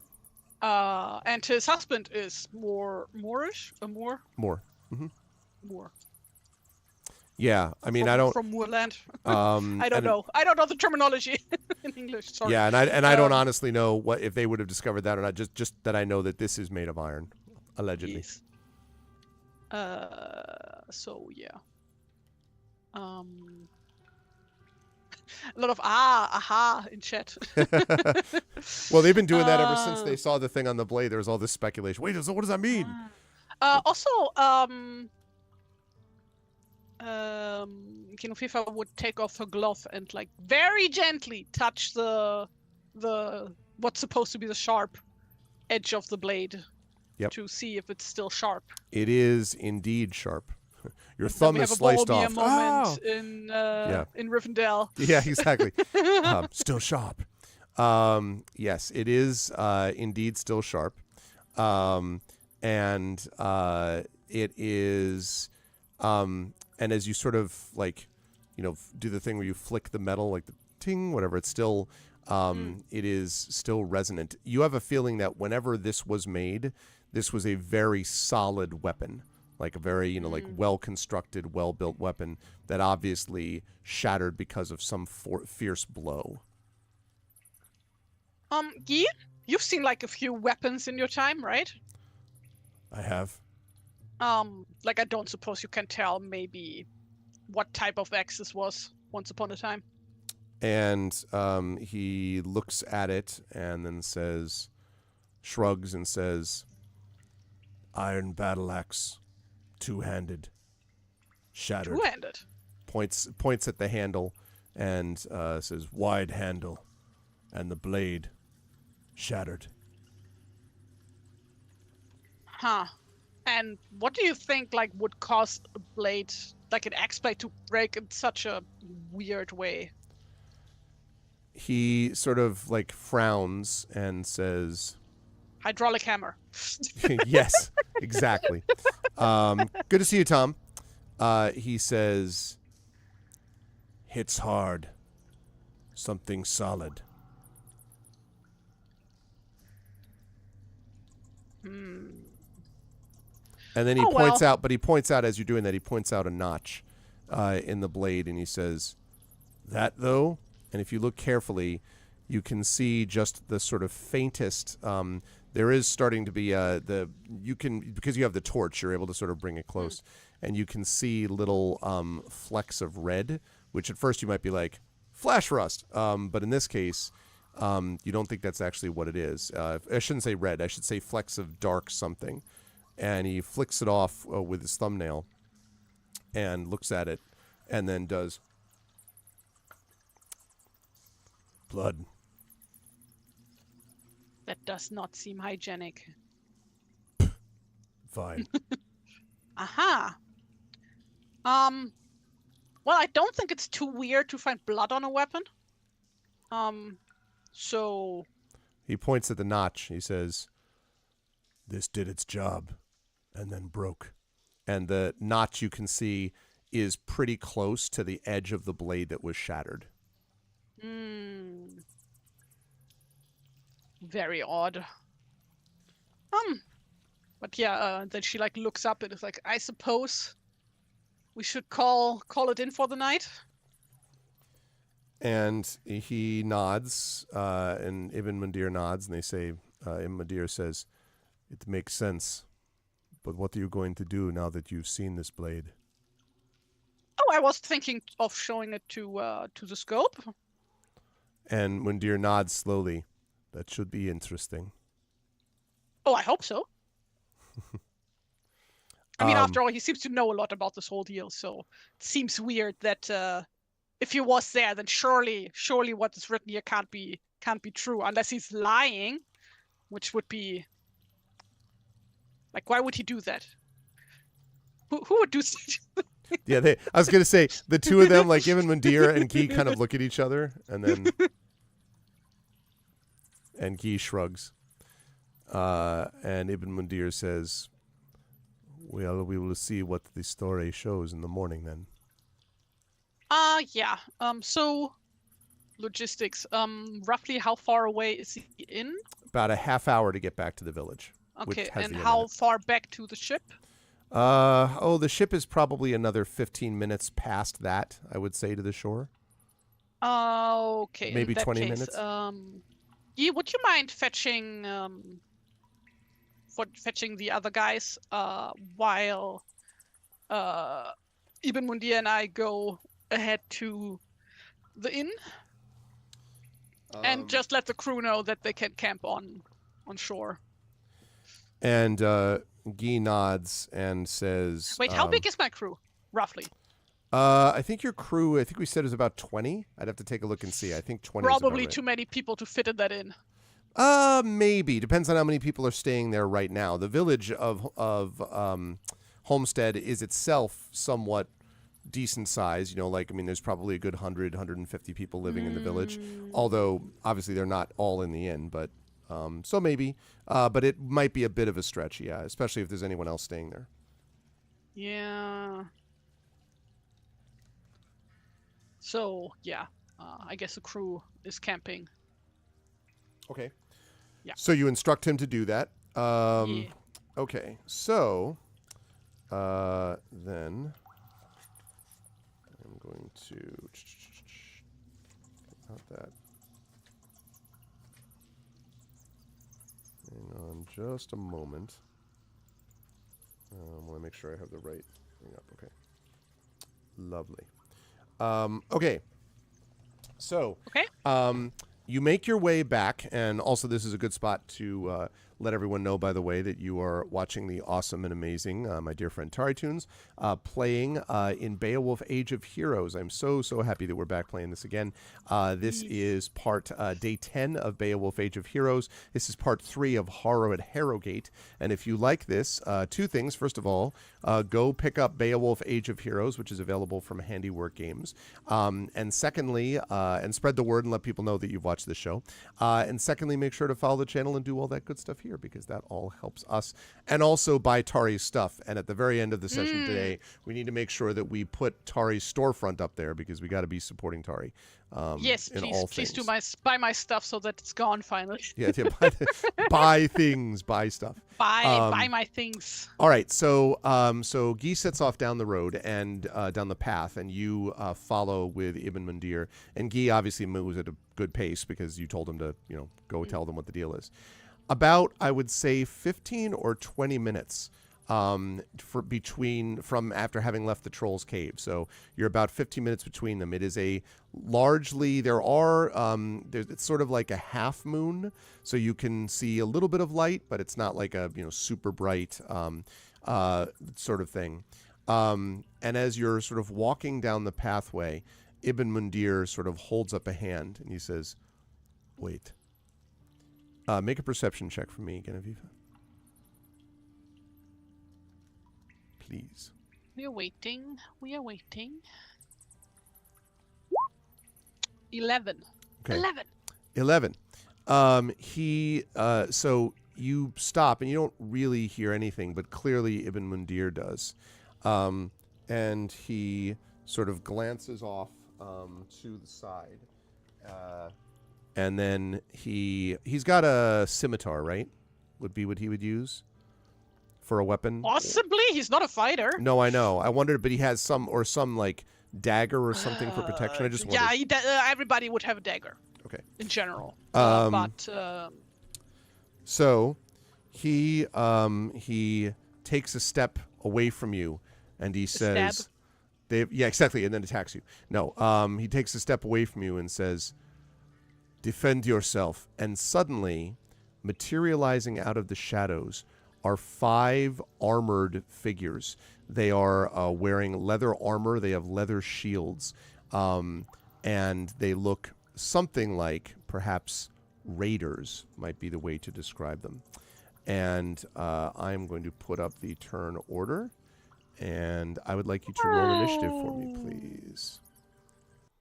No bonuses to initiative. That's a 4.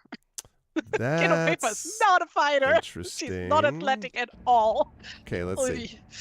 All right. That's all right, though, reminder because... to everybody, she's a baker and a brewer. Yeah. And, it's no problem, though, because you sent away your main warrior, so that should be fine. Okay, let's see. And also 10 hit points it's only. In character. It's what my character would do. It totally is what your character would do. Totally is what your character would do. Okay. So, let's see. Rough day. Yeah, it's been an interesting 6 hours here for Genevieve. She sprained her tailbone while trying to climb a slippery wall. Okay, let's see. Wow. Well, the good news is that is a horrific roll. You said you rolled a 4? Which is also pretty horrific. Yeah, well, how's a 2 grab you for being particularly horrific? All the dice are equally cursed today. Seriously. Okay. All right, so we're going to say that is a 4. Okay, so yes, you are looking at these raiders, and they don't seem to be carrying any particular or obvious markings, might be the way to describe it. They are, they're just sort of like regular armor. They're not carrying any coat of arms or any, obvious. Coats of arms were not invented would yet. Be coat of arms. Sorry. For another few hundred years. Sorry, not coat of arms. They're not carrying anything that would like any flags or obvious markings that would indicate they're from anything in particular. Yes. Let's see. We're using that. Coats of arms were only invented, as far as we know,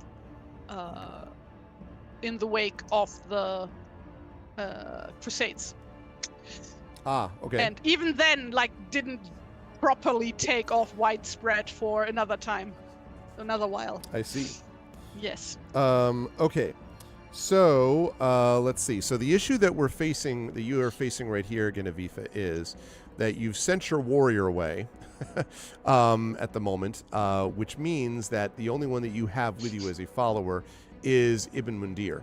Yes. And there are 5 of these, what look like raiders, basically, who clearly are going to attack you. You do, however, have the first move. So the question is, how do you want to try to handle this, I guess? How do you try to set things up? Also, I want to mention I have a feat called Primeval Senses, which basically means that I cannot be surprised in combat. Okay. I don't know if that applies here. It does not, because you were not surprised, thanks to the presence of Ibn Mundir. Yeah, okay, but she also would have noticed that something was up. Mm-hmm. Well, but this is in combat though. That it says specifically, right? You gain preternatural senses that help you specifically in combat. Yeah, okay. And these ones are not. I mean, they are definitely not, blowing horns or anything like that. But they're not trying to be invisible, at least from what you can tell. So anyway, yes, you have to decide how you want to handle this. You may have to. Does Ibn Mundir have engage? Did you mention that he does? They all have engage, right? Yeah, that's by default, I think. Generally, yes. Yeah. But that may need to happen because otherwise you're going to be facing down 5 of these people on your own. Yes. So, you could also do any number of other things that you want to do. Run for the hills. I don't know.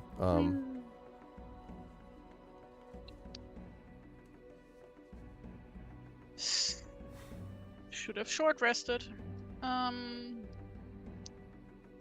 Right. Okay.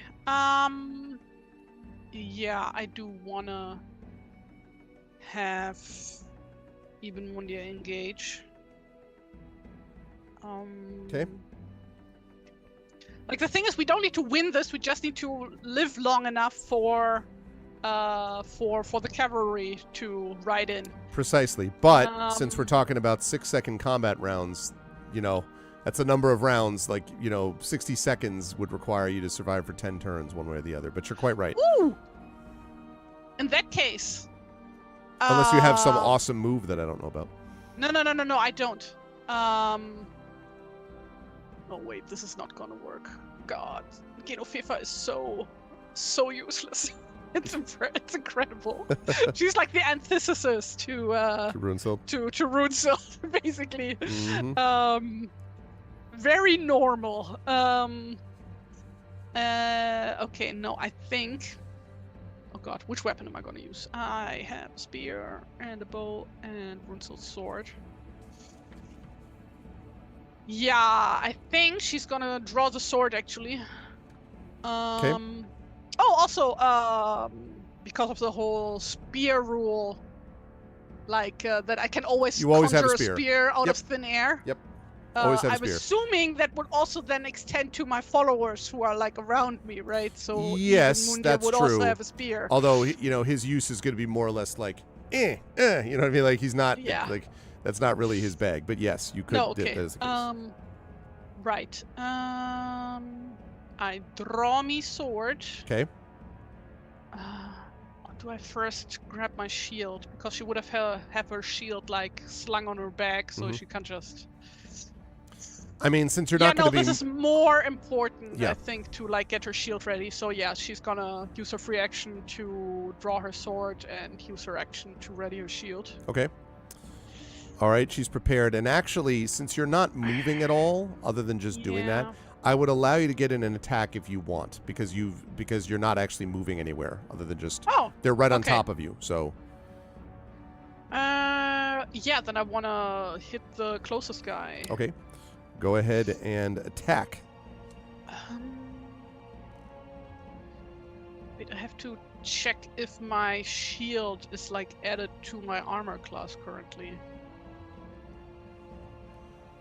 I don't know. It gives +2 to my AC. That sounds right. It should be.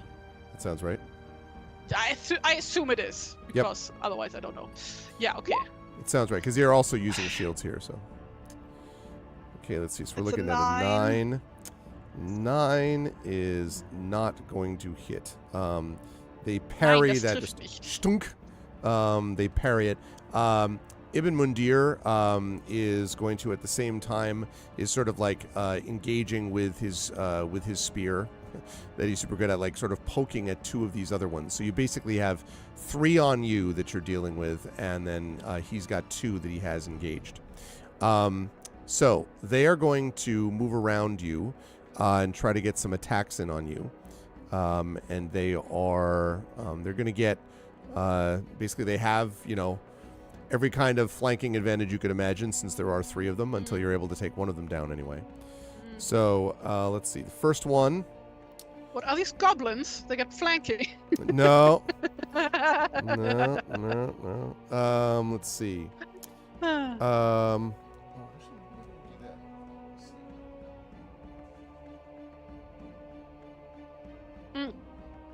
The entire time, basically. By the way, Genofifa is wait, this is just rude. What is this? Why are you attacking us? Why would you do this? Okay. Let's see. So we're looking at an 18 to hit from one of the guys. That hits. Okay. What they do is he tries to bash you with his shield. So that is going to do only 2 points of bludgeoning damage, which is the good news, Genovifa. The less good news is that you need to make a strength saving throw because he's attempting to knock you off your feet. I get -1 on that one. That's a 12. So that's counting the -1? That's actually enough. You stagger, but you do not fall. 11 would not have worked, but you were able to manage to stay upright as he brought his shield down upon you. Okay, the other ones are just going to, the other 2 that are on you are going to try to attack in the more normal way with a spear. That's a 13. That does not hit. Okay. Dunk against the shield. All right, and the second one is a 15. That also doesn't hit. Okay, so doof, doof, and meanwhile, Ibn Mundir is fighting, although giving ground. Now, as a reminder, he can engage for 2 rounds without incurring any issues. Once you get to the 3rd round, he has to start making death saving throws to see if he stays upright, because he's dealing with those other 2. But otherwise, you'd be facing a lot more of these attackers. As we get to the 2nd round, then, and we go to the top of the round, that's you. Do you want to continue to try to do the attack on one of the figures that you are facing? Yes. Okay. Please proceed. Yeah. That's another 12. 12, unfortunately, is another miss. Sake. It's not a miss by much, but it is a miss. Okay. Do you want to move? I mean, you could, like, shift slightly. You can't, obviously, move, like, very far because you're going to incur tax opportunity. But you could try to shift left or right. Just, like, try and... like be back to back with Ibn Mundir. Okay, right. That'll help definitely with the flanking. Okay, so now 3 of them are going to attack you, but this time without the flank benefit. Let's see, and we are looking at that is a 12, a 13, and then a 20, not natural. Well, the 20 hits. Okay, with the spear. Piercing damage. You are going to take 4 piercing damage, yes.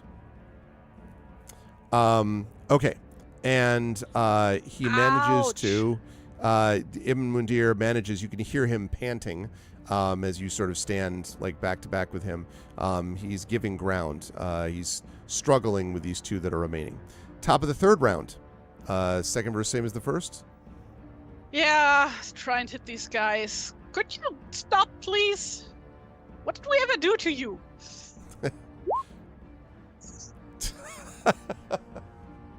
Well, wait, it's because it's Rune-Sealed Sword. Something is something wicked this way comes.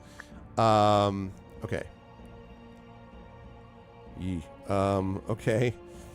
I did consecrate her as a ranged fighter, so well, I mean, I say that she doesn't even have a dex bonus, so non-natural 20, 12, and a 14. The 20 hits. Okay. Let's see. That is going to be another 3 points of damage. Of piercing damage. Yep. Okay. As we get to the top of the round, you think you hear some sound of something rustling nearby you, but it's hard to tell anything specifically because you're too busy fighting for your life. But you think you may hear something for what that's worth. Okay, you may proceed to do the attack. Except this time, let's have you hit. Let's make sure you hit this time. Oh, I automatically hit. Great. No. Let's make sure that you hit by an excellent roll, as Trent always says. Just roll high. Yay, 16. Hey, 16. Still a miss. No, I'm just kidding. That definitely hits. So go ahead and roll your damage. I was about to say, these guys just have leather armor. Yeah, exactly. It's just nothing. What the frick? Okay, go ahead and roll your damage. What? I have -1. Right, but it came up as 0 slashing. Yeah, because I rolled a 1.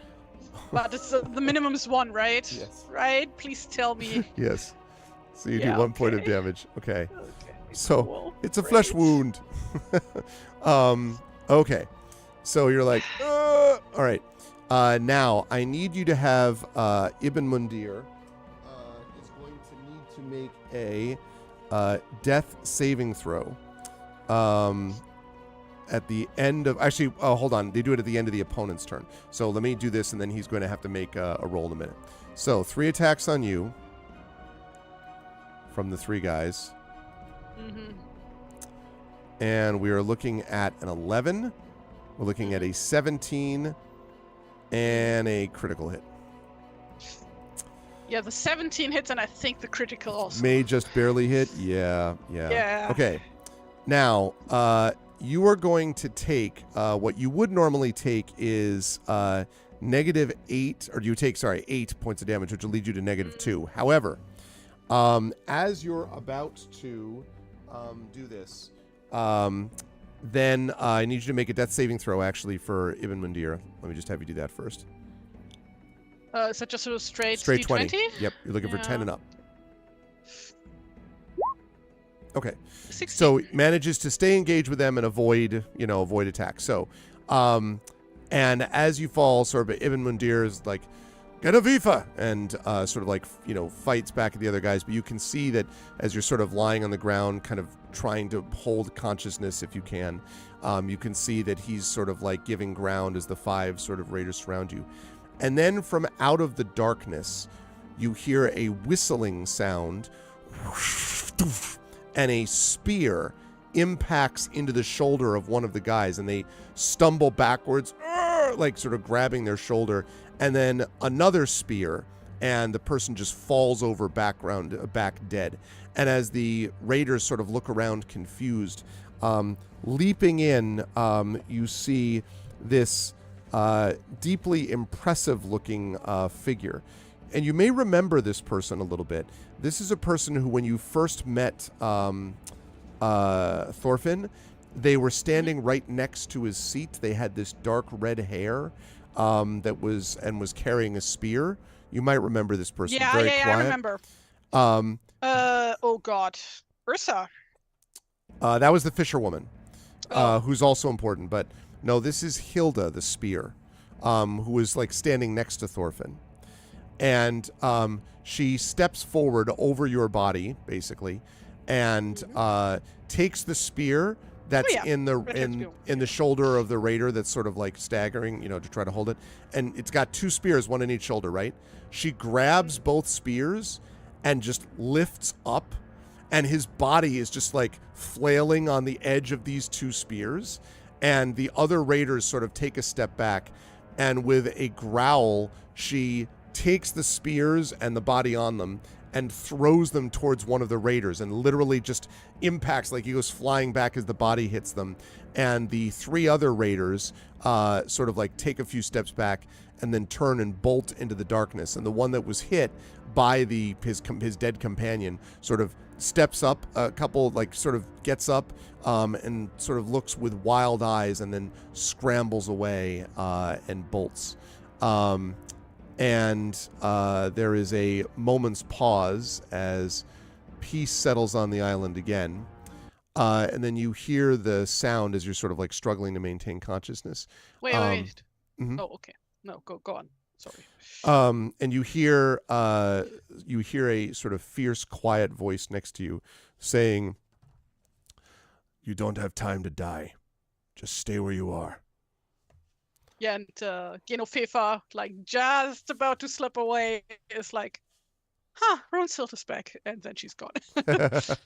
Because like Runesild also had red hair, so yes. she's like, there's right. Another red-haired fighter woman. I like the idea that there's almost that, like a hallucination for a moment, that like that's what it is. Definitely. Like she doesn't realize that this is Hilda. This is to her that's Runesild. When you awaken, Genevieve, you are lying on a straw pallet near a small fire.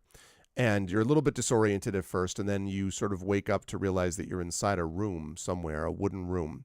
And sitting on the beds near you are Guy, who is just sort of silently regarding you as always, and Ibn Mundir. And seated with her back to you is the red-haired woman. And the room is not very large, but it looks almost like the room for an inn or tavern or something like that. And no one else says anything. You just sort of wake up with your, your kind of shoulders and side throbbing.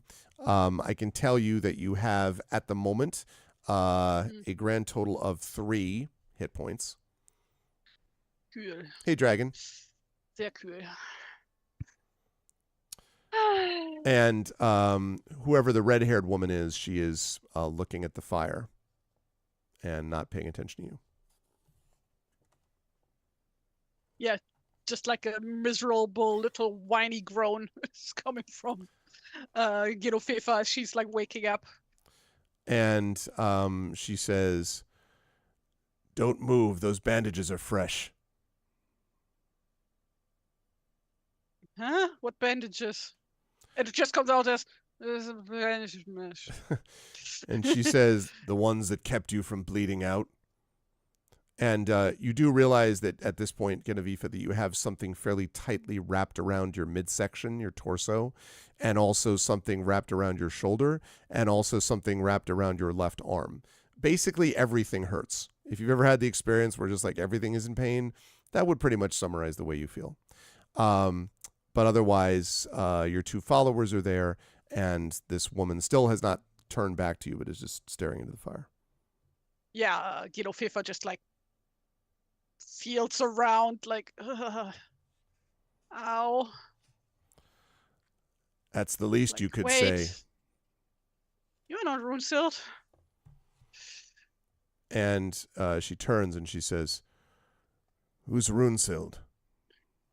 And you see now this sort of fierce expression on this woman. I do actually have a picture of her, I believe.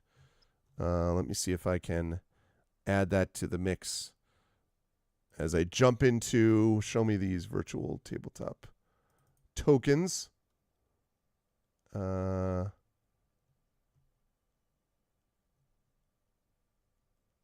Yes, I do.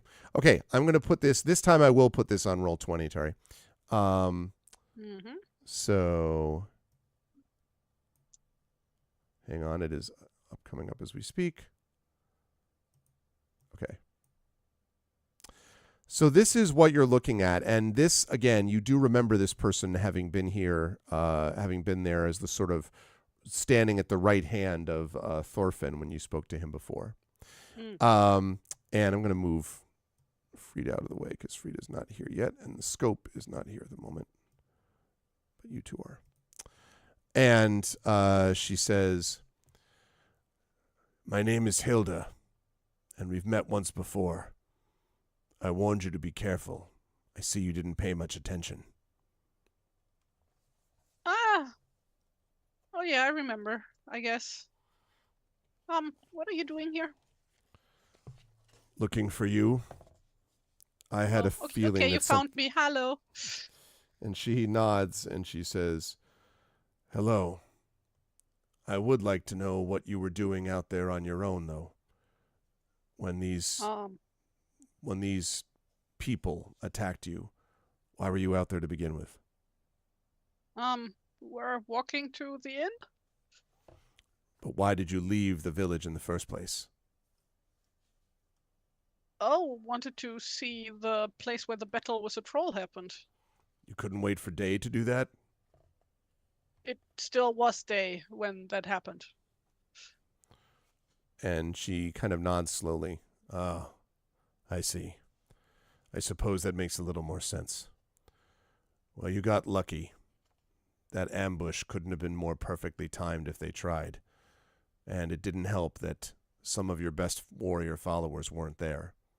And she looks over at Guy, and Guy doesn't say anything. Guy just sort of like nods slowly.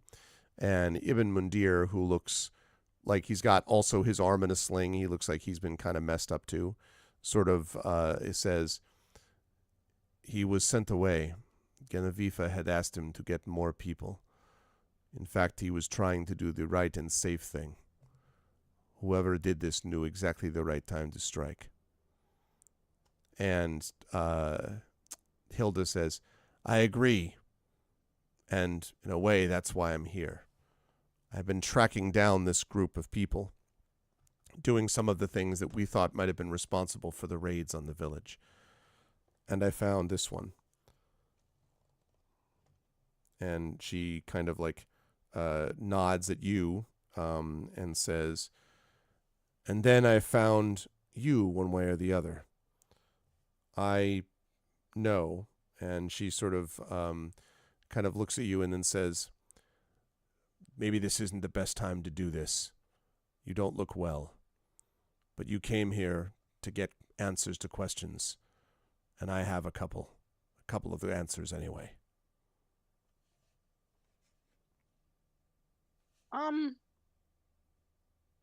Okay. And, she looks like she's about to pass out again. And so Hilda stops and says, well, I could wait if you need the rest, but I can't wait too long. Where do you intend to go? We are on an island. And she says, you can rest here. You'll be safe in the sheared sheep. These ones attacked from the shadows, and besides, and she kind of sighs heavily, I think I know where they came from. And she hands over, or sort of like drops just on the bed next to you, what looks like a piece of ripped green tunic, presumably ripped from the tunic of your attackers, if you had to guess. Okay. And she says, I was afraid of this, but these ones that attacked you were not mere raiders. And she points at the green, and she says, I don't know if this looks familiar to you or not, but this is the material used by Thorfinn's guards. I knew I couldn't trust him. Why would Thorfinn send me here just to have me killed? I don't understand. It's a good question. Wait, also, aren't you also with Thorfinn? No, I serve him, but I don't trust him, especially now after I've seen what's happened. And she sort of sighs heavily and she says, there must have been something that you got that he wanted, something he was afraid for you to have. And besides, 5 of them making their way across, attacking in secret, presumably he hoped that you would be easy prey, and normally you would have been. And she kind of nods and then says, Thorfinn's men may have been sent to deal with you once you started more asking questions about Arn specifically.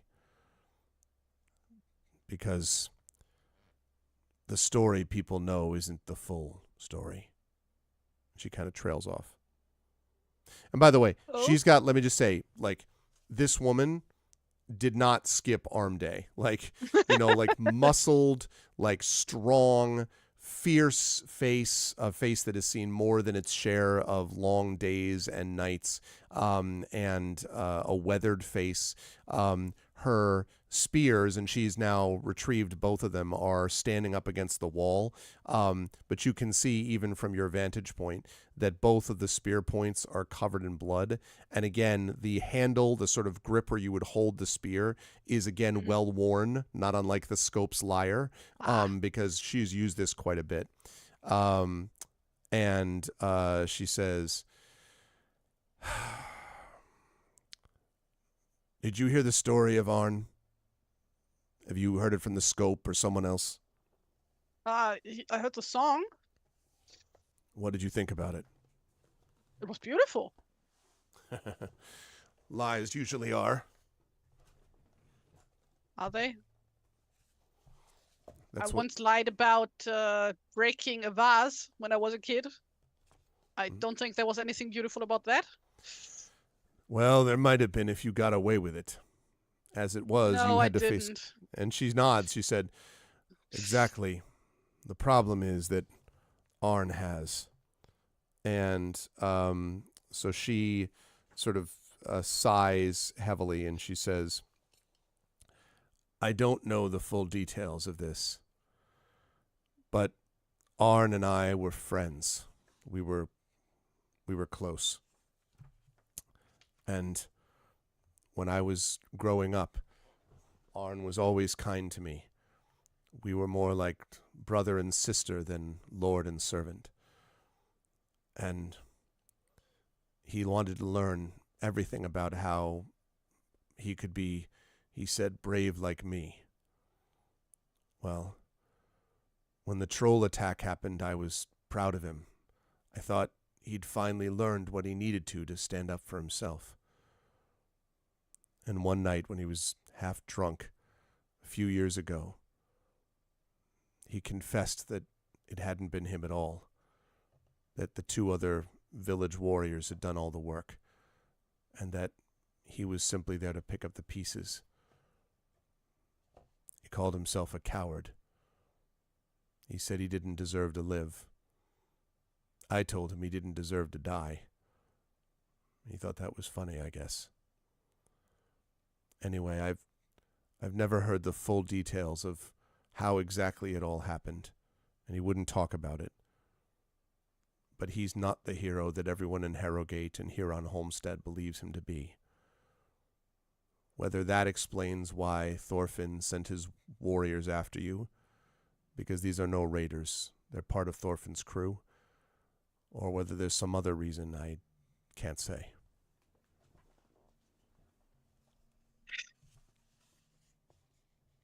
It just doesn't make really a lot of sense.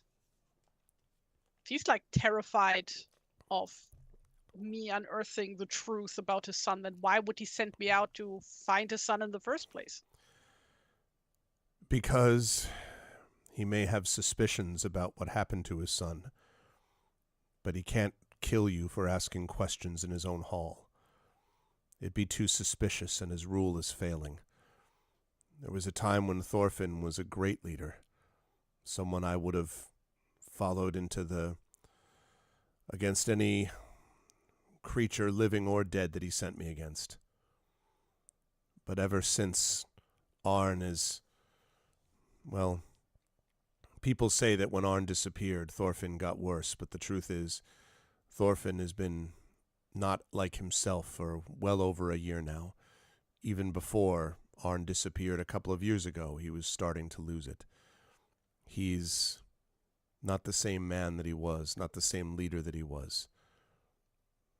If he decided that he needed to preserve a story so he could preserve his leadership, and she shrugs, it wouldn't surprise me if he decided to do that here.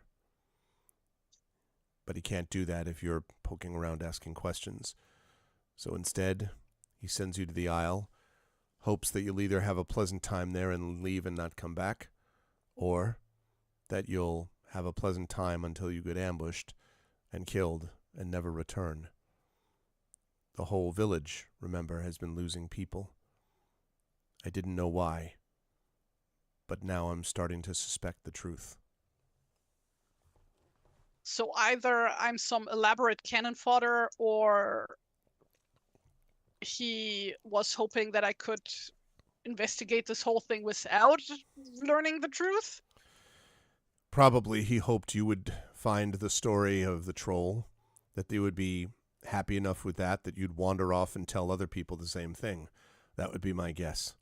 Or maybe he thought that he'd send you off to Homestead, then he'd send his people, they'd kill you, no one would ever be the wiser. You were just a stranger after all, a foreigner, and no one would really know why you would disappear just like all the others. As I say, I don't have any details myself. I just know that I haven't trusted him for months, and now I see I was right to. Are the stories about people disappearing even true, or is it also just his doing? No, it's true. And there are some who have an answer as to why, but he doesn't want to hear it. There are some who think that a drake has been the one responsible for it. Now, Drake? A drake. Now, you know that a drake, D-R-E-A-G, is a legendary creature of undeath, that when there is unfinished business or when something has gone wrong, like the Revenant, will take this into their own hands and do something about it by coming back to harass the living. However, it is also the case that, like, every other village is always like, we're getting attacked by a drake, and like very seldom is that actually the case, right? But it certainly is not you have heard of these creatures before. So like out of character question. Sure. Is Drake just the Old English form of Draugr? I think so, yeah. It basically is like a Draugr, yeah. So it's not its own thing. Okay. And she says, but the key is to know more about what happened to Arn up there. I don't know the details, and without it, I can't just go and accuse Thorfinn. Even if we brought evidence that these cloaks are the same cloaks, or these tunics are the same tunics that his men wore, that's not enough proof. They'd ignore me. And also, well, people tend to ignore me except when I'm fighting them. And she kind of glances back at the spears. She says, I'm not much with words, honestly. And Guy gives a approving like grunt. Oh, what would Runesild do? Do you say that out loud? She kind of says it to herself, like out loud, but like not to anybody. Ibn Mundir, I think, but loud enough that theoretically Ibn Mundir could hear it. Because Ibn Mundir would say, she would tell you to decide what you need to do.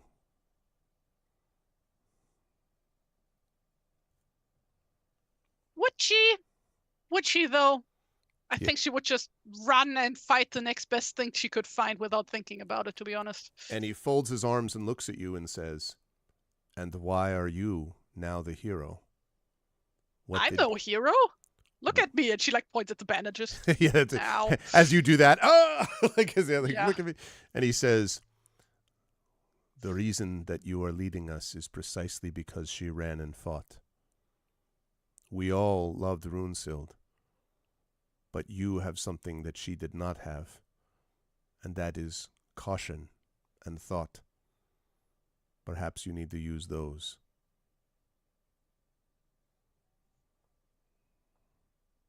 And Guy just sort of looks over. The crackling of the fire, you can hear as like the shadows play off of Guy's face.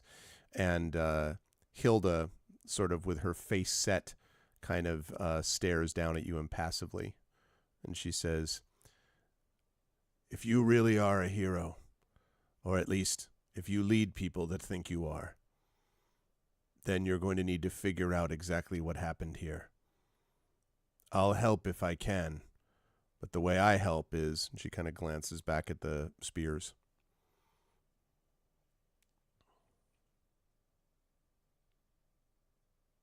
You seem much more of the heroing type than I do, to be honest. I've got no head for it. I throw spears and they hit things, and those things tend to stay dead. And I have a suspicious nature. If someone asked me to save them and their livestock, I'd be as inclined to yell at them to do it themselves. But Arn, and she gets kind of quiet and she says, Arn's different. Even if he made up this story, even if he lied, he wasn't a bad person.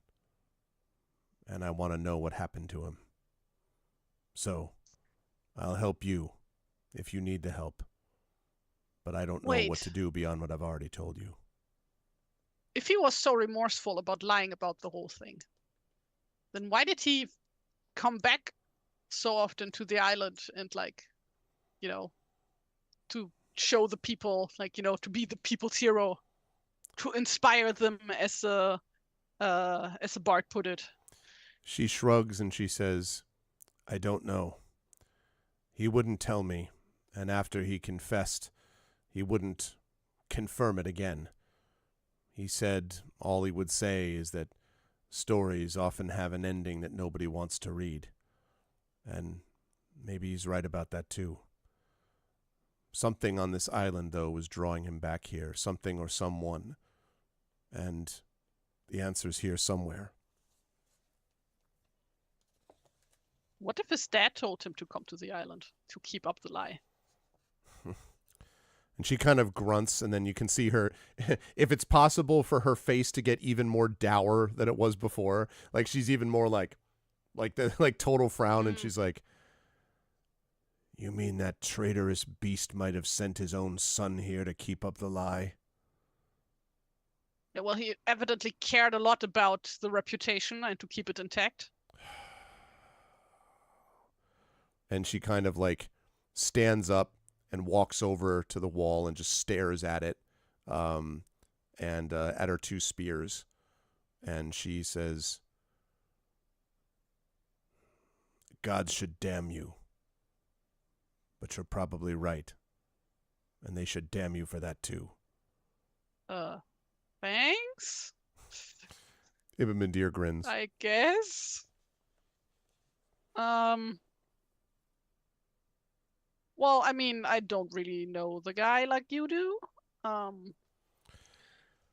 He's not who he was. That's all I know. So when did you last see Arn? And she sighs. She says, a couple of months ago. Oh. He said he was going to solve some problems. He was going to set things right, he said. I didn't know what that meant. Maybe neither did he. Then he went off, and he didn't come back. And Thorfinn got even quieter and more self-absorbed than usual.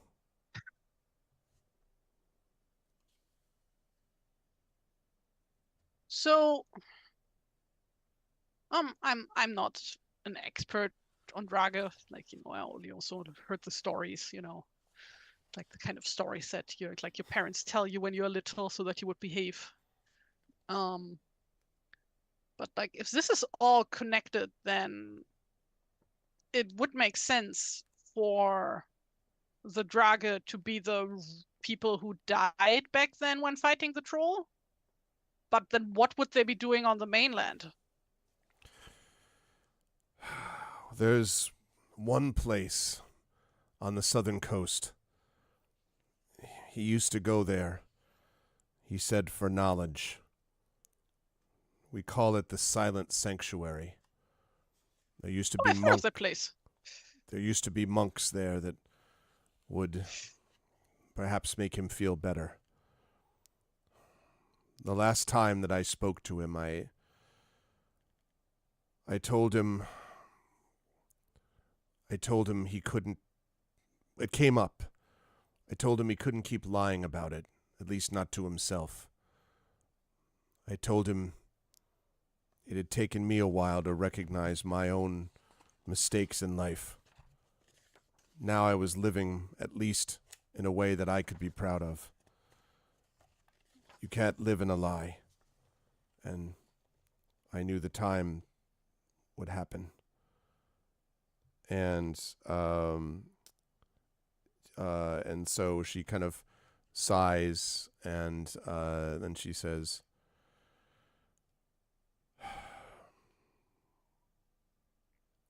I told him he needed to tell his father. He needed to confess. He said he would talk to the monks. Then he would tell Thorfinn. And that was the last I heard of him. Were you there 8 years ago?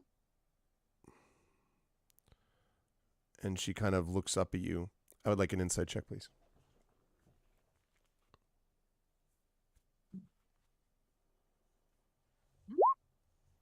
Nope. It's a 4. Yeah. She says... So, like, for reference, dear viewers, when I initially rolled the stats for Hunsilt, like, I rolled absolutely incredibly great stats for her. For Genofefa, I rolled the worst fucking stats possible. So she has, like, no bonuses on anything.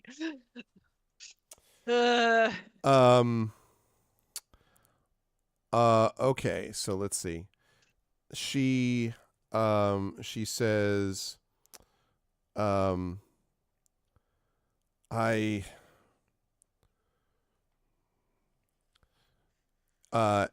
are you talking about the 8 years ago, you're talking about with the troll? Do you mean? Yes, if she was there no. for the whole thing with the troll. I wasn't. I only heard him talk about it.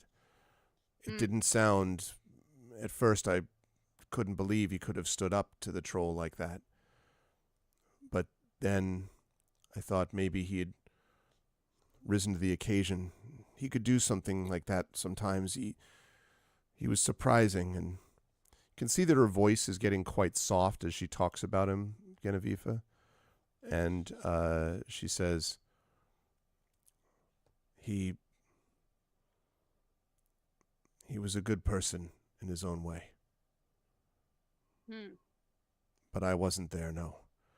If I had been, maybe none of this would have happened. Did you know the people who died there? I had heard of them. I didn't live in Homestead, but they were brave warriors. Two of the best fighters that they have on this island. They'd moved originally from Herrogate. That's how I knew them.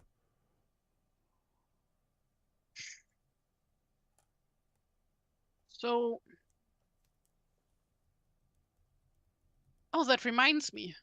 Where did you put my bag? And she like looks around as best as she can.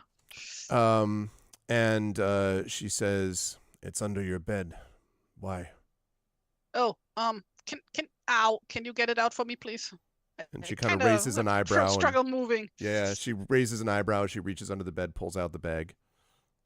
It's like yeah, and then she like reaches in and like pulls out the X-plate that she found in the cave. Here we found this in the cave that the troll apparently lived in. Was hidden on a ledge. And she sort of like pauses and looks at this. And she sort of looks down the edge of the blade. She reads the blade and then reads the stuff for the handle. And then she kind of looks up at you and her eyes are just wide and she says, "You found this in the troll's cave?" Mm-hmm. And it's true. I thought maybe he was downplaying what he did. Maybe then he really was a coward. He really watched these two people die and didn't do anything until... She kind of shakes her head, sort of bowing over the axe blade. And she's like, huskily, obviously sort of like her voice ragged, she says, "He wasn't a bad person. He really wasn't." And Ibn Mundir says, "There's still something that's not adding up about all this. Even if it's true that he watched these two warriors kill this troll and then picked up the axe and pretended it was him. It's a lie. It's not a great lie, maybe. But why all this extra secrecy? Why risk his life? What about his father? Why would anyone care this much?" And Hilda doesn't say anything. Yeah, I don't understand it either. And then she like gestures to Hilda to like let the X-plate go around so that everybody can have a look at it. Everybody does. Guy looks like just sort of very, glint. His eyes glint as he sort of looks up and down the blade. So what I don't understand about this blade, though, specifically, like we found it, like this cave was incredibly damp. It had like a spring in it, very moist in there. But there's not a speck of rust on this thing. Hilda sort of glances at it briefly. "So someone's been cleaning it then?" Yeah, apparently. So and Ibn Mundir says, whoever put the X-plate there right. can't have been gone for long. Exactly. Ibn Mundir says, "But who?" That's what I'm wondering. Has to be someone native to the island. Someone who would know. Someone who's been there, who's seen the truth. And Ibn Mundir looks up at you, Genevieve, and says, "Who would that be?" Well, I mean, the only person we know for now would be the bard. But the scope. We've only Hilda spoken says. to 2 people on this island so far. So. And Hilda says, "The scope. Maybe the scope knows." Well, did seem very uncomfortable to talk about the whole thing. But why would he be singing this man's praises if he knew the truth? That just doesn't seem right to keep the lie up. She turns around, her eyes are flashing, and she says, I'll make him tell the truth then. And she like grabs both of her spears, and Guy like looks at you like kind of like, and Mundir, the same thing. What are you doing with the spears? I'm going to get the scope to tell me what happened. Just ask him with your words? What do you mean? Like, blah, blah? Yep. Hey, what really happened? We found this. And your comment throws her off so much that she literally stops and is like, blah, blah. And she like angrily, you see her hands like, you think you maybe hear a slight creaking as her hands tighten around the spear shafts. And she says, I don't do blah, blah. That's why you're the hero. I'm not. I'm not a hero. Stop calling me that. Why don't you get up and talk to him then? Those are fine now. She's like pointing at all the bandages, and even Mundir like looks at you, and Guy doesn't say anything, but also kind of glances in your direction. And she says, Fever attempts to stand up from the bed. I would like you to make a Constitution saving throw, please. I thought as much. Blah, blah. Oh, that's an 18. Oh, look at you. Should I be playing dramatic? That's like her one good stat. Yeah. Should I be playing dramatic, like, da, da, da, da, da, da, music as you, like, stand up, right? Yeah, you are able to resist, you stand up. You're up there, Genevieve. You can do that. Also, ow. Yeah, I was gonna say that is not the most fun thing ever. So can I wear my clothes? You're still dressed in them. You wait, she has the bandages over her clothes? No, over her no. No, I shouldn't say that. I meant like underneath. But like your tunic and stuff like that. You're not naked, is my point. Yeah, no, okay. And but yes, your armor you could also put back on if you wish. And yeah, that sounds way too painful. And also way too smart, and she's not smart, so we are not Makes doing sense. That. Okay. So you're just going to sort of head in that direction. That is reasonable. It's like we're in an inn. What could possibly happen here? Yeah, sure. I mean, like that's of course. No, she just like puts on her dress. Okay. All right. And then is going to make their way. Now it's right now it is probably, you were told, about midnight or so. So you have been unconscious for a few hours. Oh, do I still hear some music coming from below? No, music is stopped now. Okay. I don't even know if the board is like still. Oh, the scope is like still awake. Guess I'm gonna check. We can wake him up, Hilda says angrily. Why would we? We can just ask him in the morning. Where's he gotta go? You just accept it, injustice right now instead of this thing? Well, I mean, like, Thorfinn was willing to kill me and my friends over this. So, what if somebody is threatening the scope? And clearly he must have a reason to like keep up this lie for 8 years. And she sort of nods and she says, so you're saying we need to wait for the morning before we deal with this. Is that what you're saying? No, I'm saying we're going to check now if he's still up, and if not, then we're going to wait. All right. I'll follow you. And if he says anything, and she kind of grips the spear, then he won't have a chance to sing anymore. But we want him to say things. That's why we are going to ask him. You don't make a lot of sense. And she kind of just grunts as she follows you out. Now, the good news about this village is that Homestead is not very large. So you are...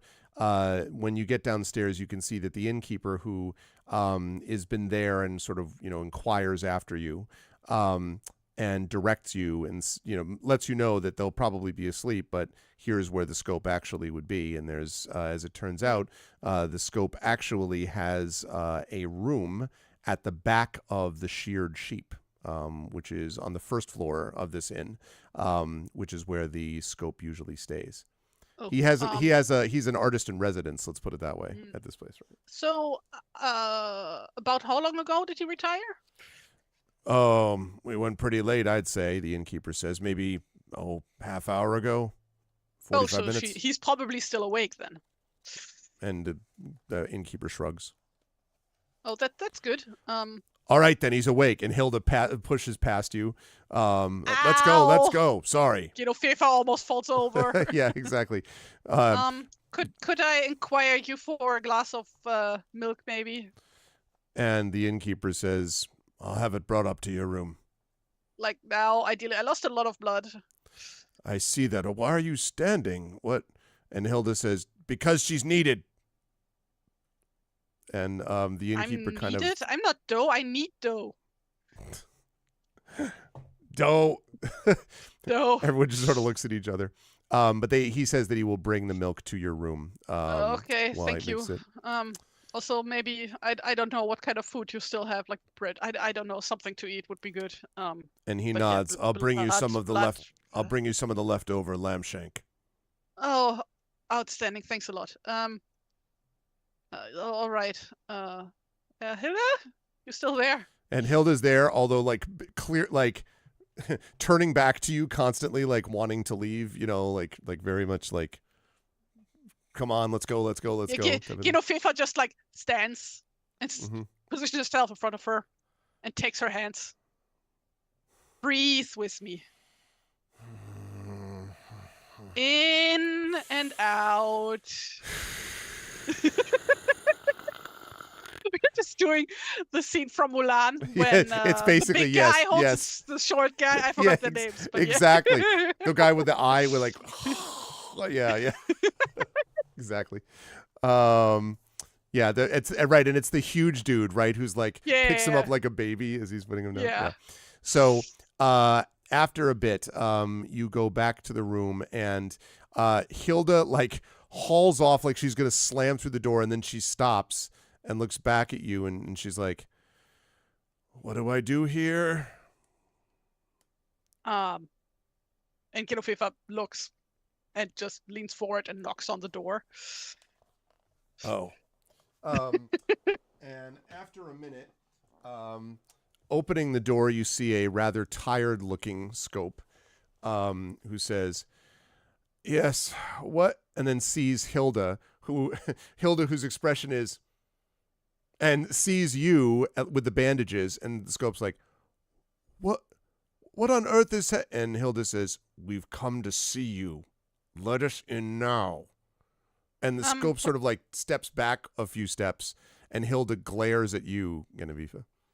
Yeah, what my associate here is trying to say, I think, is that we have some very urgent questions, and we understand that you are very tired, but if you would be able to spare us a few minutes, that would be grand.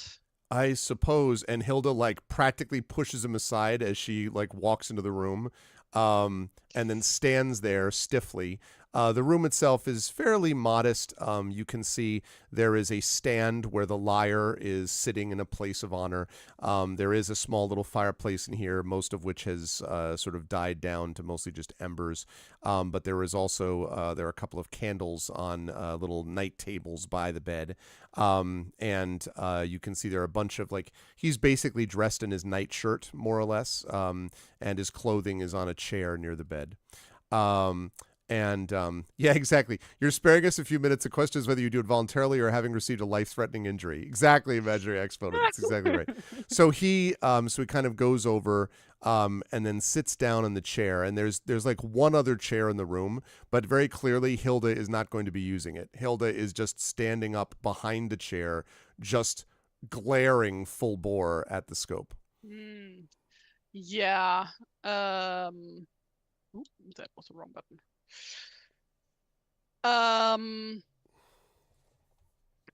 Genevieve looks at the chair. Is it all right if I sit down before I collapse again? And he nods. Of course, yes. And you can do that. Thank you.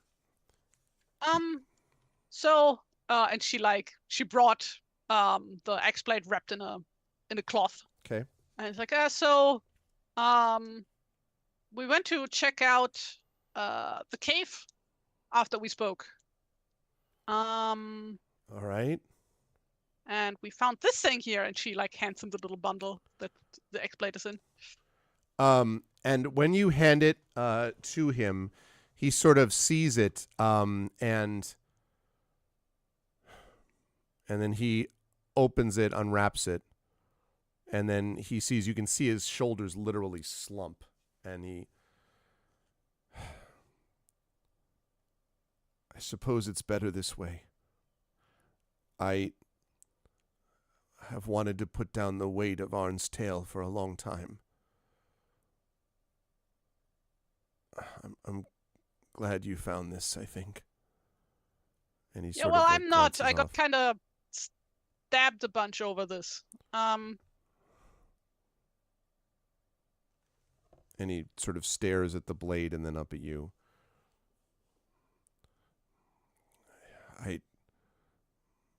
I wasn't very...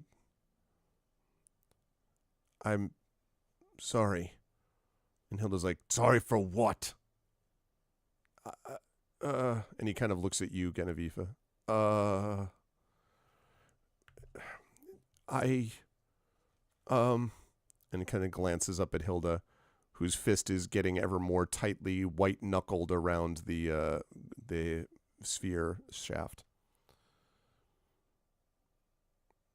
Well, I think he's sorry about me getting stabbed over this, otherwise I wouldn't know what he's talking about. I am sorry about that. Well, fine, it's fine. And as he slumps back in his chair, he sort of you can see he just sort of takes a deep breath and then says, when Arn first came to Homestead, I was just 12. I was a orphan living on scraps. Mostly my aunt and uncle helped me when they could. I'd actually greeted him at the docks. He came in, had a sword and armor, and I thought maybe I could find a path to a better life. And he gave me some bread and some cheese, and he told me to give him a tour of the village and said that he had come to solve the problem of Homestead. Well, when he said he was ready to go, he took 2 people from the village, our best warriors, and he told me to wait behind, but I didn't. I followed him. I hid in the bushes near the troll's cave, and when Arn came out to the mouth of the cave, he shouted into it. He said, green, warty, monstrous thing, come out and face true redemption. And then it came out. It was 8 feet tall, and Arn just stumbled back. I don't think he knew how big it was or what he was facing, and he ran off. I didn't see where he went at first. The 2 warriors fought the troll. It was awful. The troll broke the arm of one of them and punched the other in the chest, and there was blood and bone, and finally one of them took this axe and drove it into the troll's neck. It shattered, but the troll clutched at its neck, and there was blood, and then it went down and it stopped moving. And then I saw Arn come out from behind the boulder that he'd been hiding in the whole time. And I saw him pick up the shattered axe. And then I must have made a noise, and he called for me to come forward, and I did. He made me tell him what I'd seen. I told him I saw everything. But Arn said, what would be the point of telling the truth? It would be better for the Isle of Home to celebrate a hero. If he was a hero, he said, everyone would respect him. Everyone would love him. And he said he would come back once a year with coin for me if I would tell his tale. And I said yes. Now, Hilda, I'd like you to make an insight check on this, actually, Genevieve, if you can do this at advantage. Because Hilda's, I want you to see if you're noticing Hilda's reaction. 11. Okay. Yeah, you can see that when he said the thing about hero, you could see that Hilda almost took an involuntary step back when he said the thing about, then I'd finally be a hero and everyone would love me.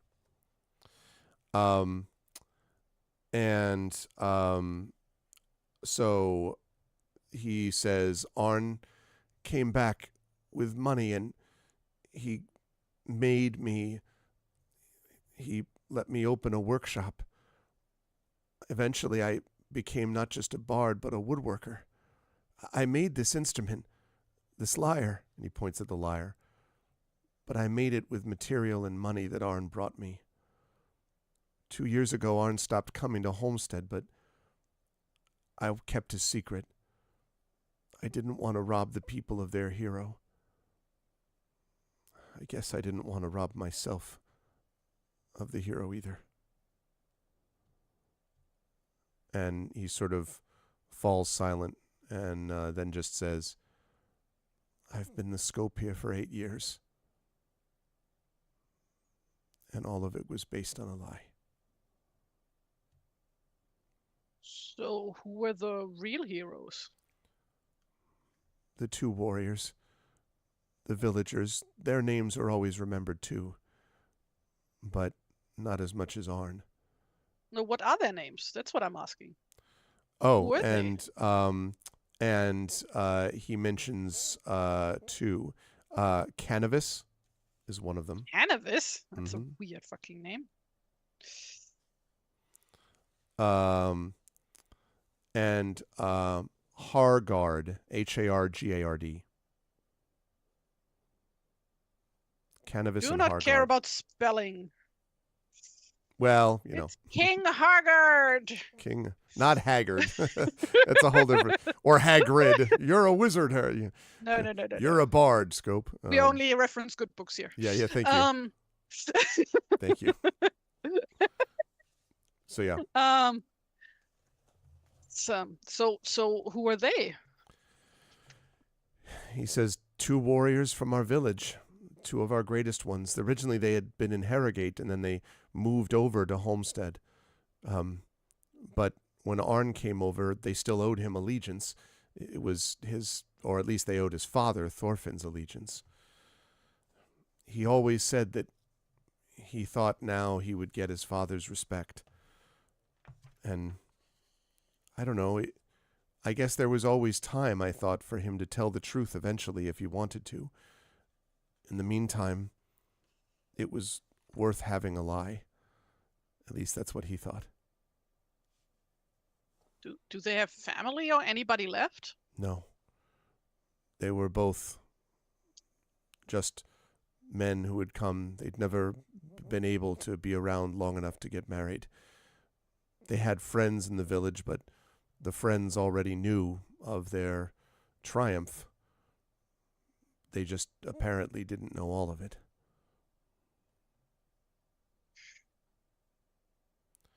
And Ibn Mundir says, "This is serious." Oh, did he come along? Well, unless you didn't want him there. I'm sorry. If not, like I then kind of not. assumed it's just Hilda and. No, that's fine. Then fine. That's fine. That's fine. That's fine. Then. So then it would just be. So then Hilda would say,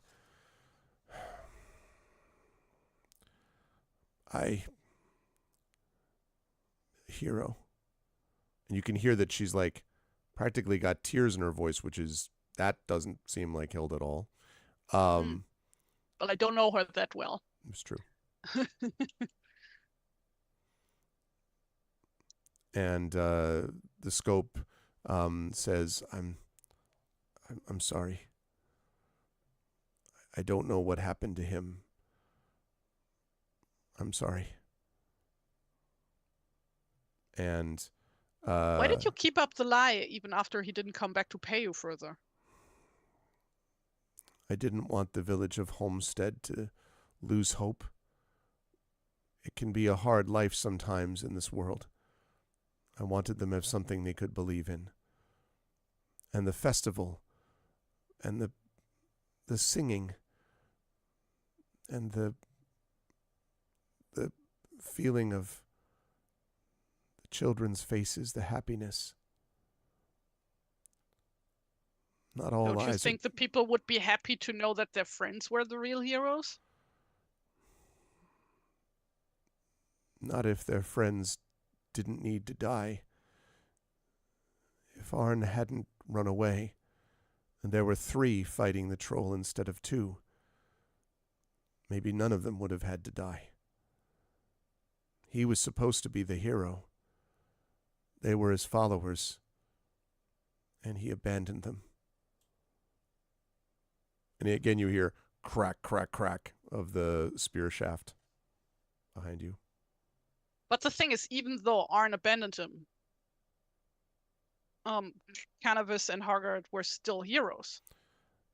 In the tale, they get their own heroic approach. They were still heroes.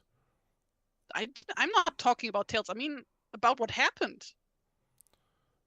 It's nods. Not like if the truth came out that there would be no heroes for the people of the island to celebrate. But there's another thing, Hilda grunts. What is it then? If the truth comes out, the people of the island would have reason to be angry at someone who lied to them. And his father. Yeah, well, there's already plenty of reason to be angry at the father. Though the thing is, you never told me your name. You talk about Tehilda? No, to the scope. And he smiles and he says, because I don't have one. What do you mean you don't have one? Everyone has a name. My name vanished when my parents died. I became the scope. That's the only name I remember for myself now. Although, maybe I'll need to come up with a new line of work now. And you're struck for the first time, Genevieve, about, again, how young he looks. He's got to be maybe 8 years ago, right? So he's 20 years old.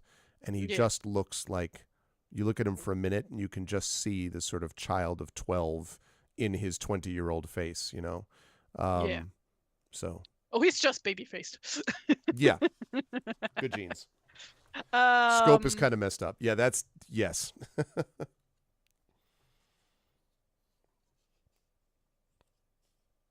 Yeah, well, I mean, you made your bed. Now you have to lay in it. What are you gonna do? Just keep living with the lie? Like, this clearly has been weighing on you. And sooner or later, somebody else is gonna figure it out. It's true. Like, we just got here today and we immediately found out the truth.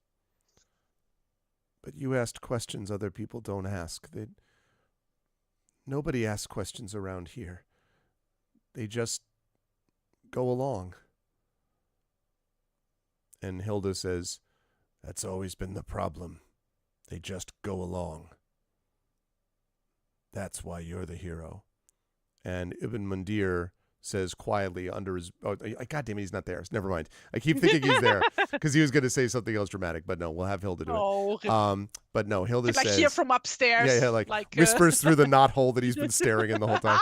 No, just kidding. But Hilda says, that's why you're the hero. You win this words thing. Wait, me? How often do I have to tell? I'm not a hero. I don't know where people get this idea. the thing is, I'm not here to make these kinds of decisions. Like, at the end of the day, this is up to you, my dear Scope. It's none of my business. But I'm just here to figure out what happened to Arn and to try and figure out how to stop this whole business with people vanishing. If you can figure out what happened to Arn, the Scope says, if you can figure out what happens to him, if you can stop the people vanishing, then I'll confess the whole thing. Then they'll have something else to look forward to. They'll have something else to hold them together. I swear. You mean you want a different heroic tale to replace the one? No. I want a heroic truth now. But I can't give them the truth that their whole story is based on a coward. They need something else to give them some sort of strength. If there's anything I know that I've learned as a Scope, it's that. I don't want you to give them another lie for a lie. But I want to know what happened to Arn. And I want to know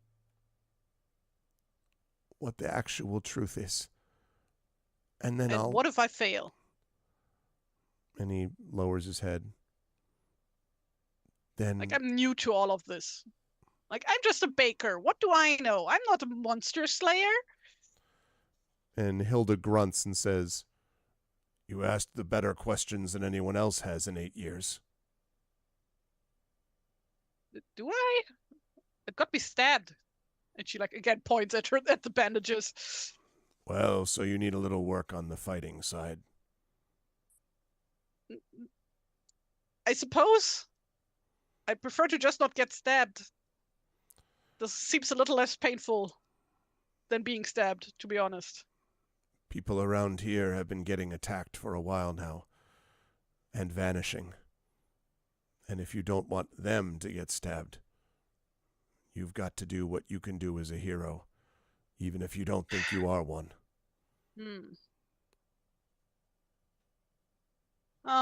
Well, I suppose. Scope? Scope nods. What? Do you know of anybody else who knows the truth? The only one who ever saw what happened was me. And Hilda says, and when he told me. But he may have told someone else. It's possible. I just don't know who. Maybe the monks, though. He did tell them many things. The thing is, considering the whole getting stabbed business, Scope, I don't think you are safe alone. At least until this whole thing is being resolved. Has been resolved. I think it would be safer if you would stay with my crew for now. For the time being. And Scope sort of looks at you and then nods slowly, and Hilda says, "Well, as for that, I'm going to come too, if you'll have me." Oh, absolutely. I want to know what happened to Arn, and I can keep this one, she looks at the Scope, safe, if he deserves it. And she kind of glances at him, and the Scope sort of looks up. And he has a beautiful singing voice. Of course he deserves it. What are you talking about? He has a beautiful lying voice. And the Scope kind of like gives him... No, it's a liar, not a lying. And they both turn to look at you with their eyes wide. And then... What? And then the Scope says, "All right. You're right. I need to be part of the truth, too. Maybe you need a different instrument, then." And he sort of looks at his lyre and back at you. Truther? And he says, like, "I can tell truth even through an instrument that's called a lyre." And Hilda says, "What's all this word play? We're just going to sit here or we're going to do something?" What are you talking about? What wordplay? Truth, lies. All right. In the morning, can we leave and go find what's going on? She says, kind of staring at you, Genevieve. I mean, unless we get stabbed again. But Scope, I think it would be wise if you also like stay in our room. And Scope nods and says, "All right. That sounds good. Okay, then grab your blanket and let's go.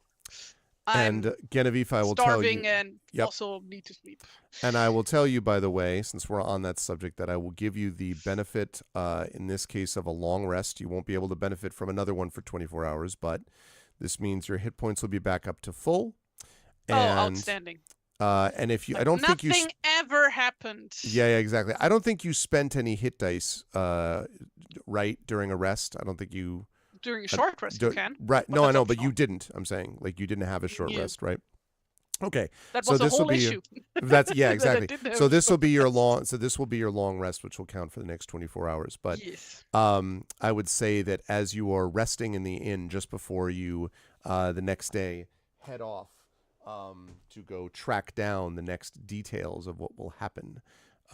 We will bring our session to a close as the plot has thickened, y'all. We have added starch to this plot and stirred it. It's all based on a freaking lie. It was all a lie. But now there's other information which you still don't know why Arn disappeared, and you're still not sure exactly how to bring, and also where you don't know what's going on with Thorfinn exactly, and all this stuff. So there's a fair bit of stuff involved with this. And I should mention, in case anyone's curious, that Hilda was indeed coming to look for Genevieve. It is, however, very that was not a I'm coming out of the shadows moment. It was literally she's triggered. She's set to come in at a certain point, which is a good thing, because after you had sent all of your followers away, I'm like, this might be a problem. But Hilda the Spear does in fact come for the reasons you've now heard. So we will see what happens with all of that. And I had the music off for the last half hour or so deliberately, because I was figuring that focusing on this tale of a lie designed to make people feel better than what might actually be the truth was important. This is great, by the way, the repertoire that Hilda and Genevieve are having. Like, they're not able to communicate efficiently. Yeah. Like, Hilda's basically like, I don't... in different languages. Just shut up about stupid words. I don't know, like, that type of thing. And Genevieve doesn't even realize she's, like, doing wordplay. She's exactly. She just is, like, completely earnest about everything. Exactly. And Genevieve also being like, I'm not a hero. And it's like, what? Like, it was very good stuff, actually, Tari. And I liked the idea that Genevieve is also learning to try to come into her own, because she is in her own mind, obviously, in the shadow of Runesild. She was a follower, not the hero herself. And figuring that out. And I think there is truth to what Hilda's saying, actually, which is the idea that Genevieve does have strengths that Runesild doesn't possess. Like, one of the reasons Runesild... She can bake. Yeah, well, yeah. No, but, like, Runesild would have just been like, oh, I'll go... I mean, Runesild, right? You tell me. Wouldn't Runesild have just been like, oh, well, I'll go find the, let's go just kill the Draegr. Like, where's the Draegr? Yes. Like, or the Draeg, rather. Where monster? Yeah, like, I mean, go whereas... punch monster. Genevieve is very much like, well, wait, we have to do a bit of exploration. And this, as you can tell, this adventure requires gathering some info about, like, what the hell is happening here and why, before you just go off half-cocked, like, killing everything that moves. So Genevieve, I think, is well suited for that, even though it's going to take a little while for Genevieve to kind of come into her own. So I really enjoyed that. And yes, the banter with her and Hilda was a lot of fun.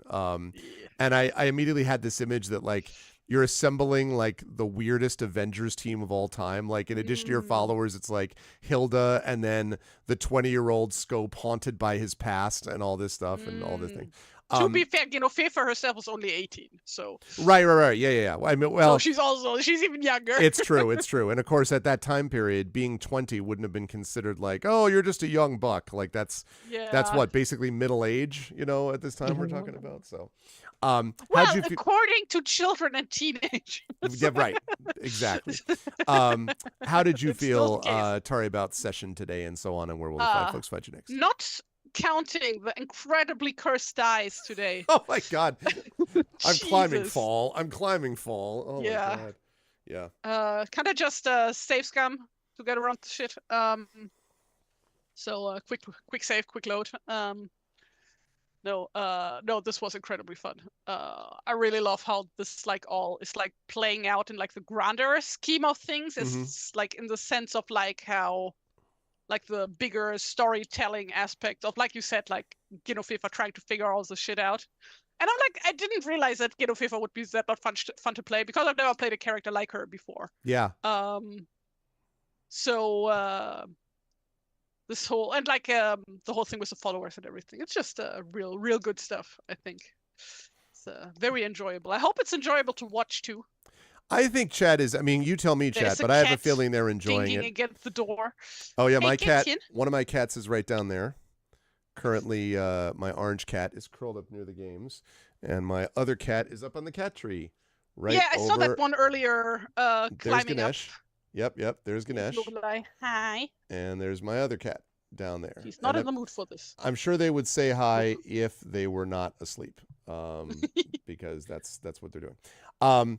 But yeah, I agree with you, and I actually can confirm Kat is being very annoying. I sent her to bother Tari, but effectively I thought it was very enjoyable. I had a feeling, yeah, I think what I like about this is, I mean, there was obviously, you had some combat you had to deal with the Raiders, but I think this was, so much of Beowulf is about tale telling, right? And about the way in which you build a reputation. Your currency is your reputation, the stories that are told about you. But she doesn't have a reputation so far. She just has Brutzel's reputation. No, that's right. And that's the thing, is she's coming out of the shadow of that, but it means she's also got to reckon with this stuff, because it's true, like these stories kept the people together, right? Like these inspirational stories. What happens if the inspirational story is bullshit? Or at least partially so. And that I think is interesting, because it's kind of the reason that we tell stories in the first place. Anyway, sorry, you were telling me about how you felt about it. So it's going to be fun. I'm really glad that we're back in the saddle with this, because I cannot wait to see what you do about this next month. Now that we know you got the monastery thing with the monks going on, and you got like all that stuff, and monks. it'll be interesting. Need to sing the monk song from what was the name? God damn it, Gallivant. Oh, like the Weird Al monk song. Yeah, have you ever watched exactly, that show? Exactly. Did you ever watch that show? I did not, but I have heard about it. Oh my God, it's incredible. I love it. I think this is also because you told me about this. I think you mentioned it to me, because and I think really that's fun. why. I mean, to be fair, it's like exactly my kind of thing. I love musicals, I love comedies, I love like these kind of like comedy musicals specifically. So it's perfect for that sort of thing. Yeah, Thank you, Big Boss. That's great. very kind of you to say. Highly enjoyable. DM's experienced, has great rapport with the player. By the way, Tari's takes are so much fun. Absolutely. Can confirm. This is why I love hanging out with Tari on Tuesdays, doing this and the Fighting Tari Fantasy Tuesdays. Gamebook stuff. Tari Tuesdays is totally what it is. You know me, like I'm as an academic, I live my life on the basis of milestones. So I'm like, I teach on Monday, I do this on Tuesday, like it's all very sad. I will thought definitely like a literature person, you live your life on alliterations, and therefore you're proof of Tari Tuesdays. Right. Because you love the puns as much as I do, and in no way do you ever groan or find yourself like just I can't believe that never happens. So no, but that's like also just like part of like the punning contract, right? You have to pretend to be offended, right? Oh yeah, like, exactly. That's like a terrible joke. Exactly. Right? I had a if friend you enjoyed actually. It, you need to be offended. I had a friend who used to be like he would like get so annoyed that he would tell like sort of the bad pun, and then he would just be like ha ha ha, and I was like, okay, like in case you're curious, I know that pun was not a great pun. Like I actually get that. It's called leaning into the joke, because that's it was it was one of those things where I'm like, come on, dude. Ironic. Yeah, like come on, man. Touch grass, like Touch the grass, type of thing. Yeah. Oh, that's great, Imaginary Exponent. They work as amazing milestones. Happy to say they make my Tuesday much more pleasant. Something to look forward to. Oh, that's really I'm glad to hear that, Imaginary, especially given discussions of where you live and all that, as we've talked about before. And yes, Extra Dead, the patented Tari Tuesday. I will definitely have to check Gallivant. I definitely am going to have to check this out. I am not aware. It's a bit of adult humor in there, so I'm not sure you can watch it with the little ones. Okay. Well, I mean, with your daughter, she's old enough, but actually my son really got into for a while. I don't know if you know Schmikago or Schmigadoon, which is basically, it was on Apple TV. Yeah. It's what's his name? Key and Peele. Nobody uses Apple TV in Europe. No Oh, one. okay. Well, then, because it's basically it's done by these guys who are big, huge musical fans. So the first one is they go to this sort of magical land. This couple is having trouble in their marriage. They end up in this magical land where they basically everything is built on like musicals. So the first one is from a certain era of musicals like Oklahoma, Brigadoon, and things like that. And then the sequel to it, the second season, was called Chicago, and it's from the era of like 70s musicals. So like Chicago and Hair and like Godspell and, those kinds of musicals. Like Jesus Christ Superstar, like the more goofy sort of musicals, I would say. But anyway, if you love musicals, and I do, and if you love sort of humor, which also has some poignancy, and then if you love, Kristen Chenoweth shows up and she's in it, and like Alan Cumming, Sweeney Todd. Alan Cumming like plays this guy who's quite obviously Sweeney Todd in one of these things and stuff like that. So anyway, it reminds me of what you're describing. So I'm going to check this out. I will look at Gallivant at some point. But I need to let you go, Tori, because I need to get moving for my GOG stream about a half hour, and I need to run this thing. I'm fired. This is it. No. I would never fire you. But you should let people know, because we didn't do this before, about your store, buy my shit. Which I believe is just. No, it's buy the book. Okay, this is not actually the book because this is like a test print that I did, so like the page order and stuff is different.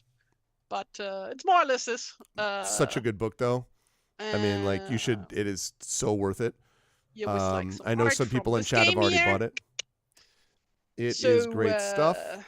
Do please buy it on my Gumroad shop, as it is now in chat.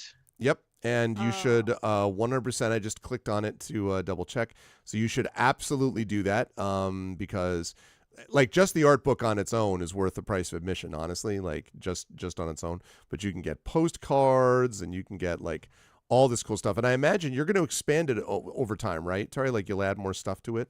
My store. Yes. Yeah. Though that is kind of dependent on like convention going stuff for the future, because I'm like now just starting to like think about attending conventions again and like what kind of stuff can I put there. And you might like all the stuff on there, not counting the book, that's like all from old conventions. Okay. So it's like right. I was gonna say that though. Like there's also like you could do heraldry stuff, like maybe like your Penelope. Yes. I mean. Yes, once I have enough like Penelope stuff, then I'm going to try to actually get a publisher for that stuff, not self-publish if I can. But that's like future music, So, yeah. I got that, Trivia. That's good to know. I'll think about that. I'll vet it ahead of time. And yeah, Imaginary doing exactly what I said about reviewing my own stuff, where it's like book good, recommending. Oh, because I was saying just review. It makes such a difference. Just send her. It doesn't have to be complicated. Just drop a review if you like the book. It really helps. Yes. Anyway, but yes, definitely buy from Tari. It is well worth your money and coin. And otherwise, I'm going to see Tari in a couple of weeks probably. Not next week because we have the Patreon field game, but then the week after that, hopefully we'll figure out timing for November. Also next week I'm going to be playing something else with other people in real life. So wow, really? Next week. I see how it is. Yeah. I have also real life friends, so. Yeah, I'm not a real life friend. You haven't met me in person. No, you are. So, now you are. Since August, you officially are. Since we finally met in person. That's true. We officially confirmed that each other exists. Long weekend is next week, so. Oh, cool. Very, very cool. So I will see probably Tari back here in a couple of weeks, and we'll figure that out with Triffid and so on. Any place people should find you, Tari, besides on your store? On Tumblr and on Blue Sky and on Kara at TariToons. Okay. Which is where I post my art and things. So go follow me there. All good stuff. Thank you, Tari, so much. This was great. I really enjoyed it, and cannot wait for more Beowulf / Fighting Fantasy Gamebook stuff quite soon. I was not a hologram, Nari. Geez. Okay. Anyway, thank you, Tari. This is good stuff. I really enjoyed it. And chat. Can we get some love for Tari and the amazing work? And I will see you very soon, Tari. Thank you. Bye-bye. Thanks for having me. Bye for now. Good night or good evening. Good evening. Good afternoon. Farewell. All right. Good stuff. Yeah, I really enjoyed that. I'm glad that we got back into that. Because it's once you find out that the whole thing was a lie and you're like, wait, what? How is this possible? Then everything sort of comes down from that. So I'm excited to see how things happen. I'm also excited for my camera to focus. Focus, camera. There we go. Yeah. Camera's like, whoa, that's a lot of light. So anyway, this was good stuff. So I am very happy about that. And I will just, as you can see, Sherbert really loved it too. You could tell that Sherbert is super, super interested in everything that's happening. And you can also see that Ganesh was totally riveted. Now you see both cats. You can see both cats were riveted. Right, like that, right? Both cats were riveted by everything that happened here. They were super, super into everything. You could just cut the tension with a knife for these things. Yes, that's true. Last moment. Yeah, the chat chosen final vote. So last minute or two, yeah, they're riveted to the floor. Exactly. So click on that link, folks, and get your vote in because that's what I'm going to be playing next Tuesday during the channel stream. So please do that ASAP. Right now, Age of Wonders is leading 4 votes to 3 over Jagged Alliance. So get in your votes right now. Huge tale. Yeah, they have both like ridiculously impressive tales. Ganesh, so go ahead and get your vote in here. So Sherbert down there is, I believe, is 11.5 pounds. That's Sherbert. And Ganesh over here is, even though Ganesh is 2 weeks younger, Ganesh is about a ½ pound heavier. So Ganesh is about 12 pounds, and Sherbert down there is 11.5 pounds. And they just got their yearly rabies and distemper vaccine last week, so they are caught up on everything. They're caught up on all that stuff. All right, finish the vote. I'm going to pet both these cats because we know that's important. Hello, Sherbert. Hello. Yeah.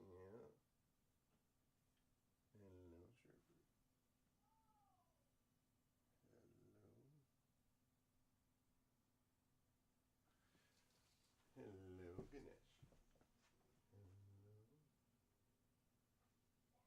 Do I hear any purring?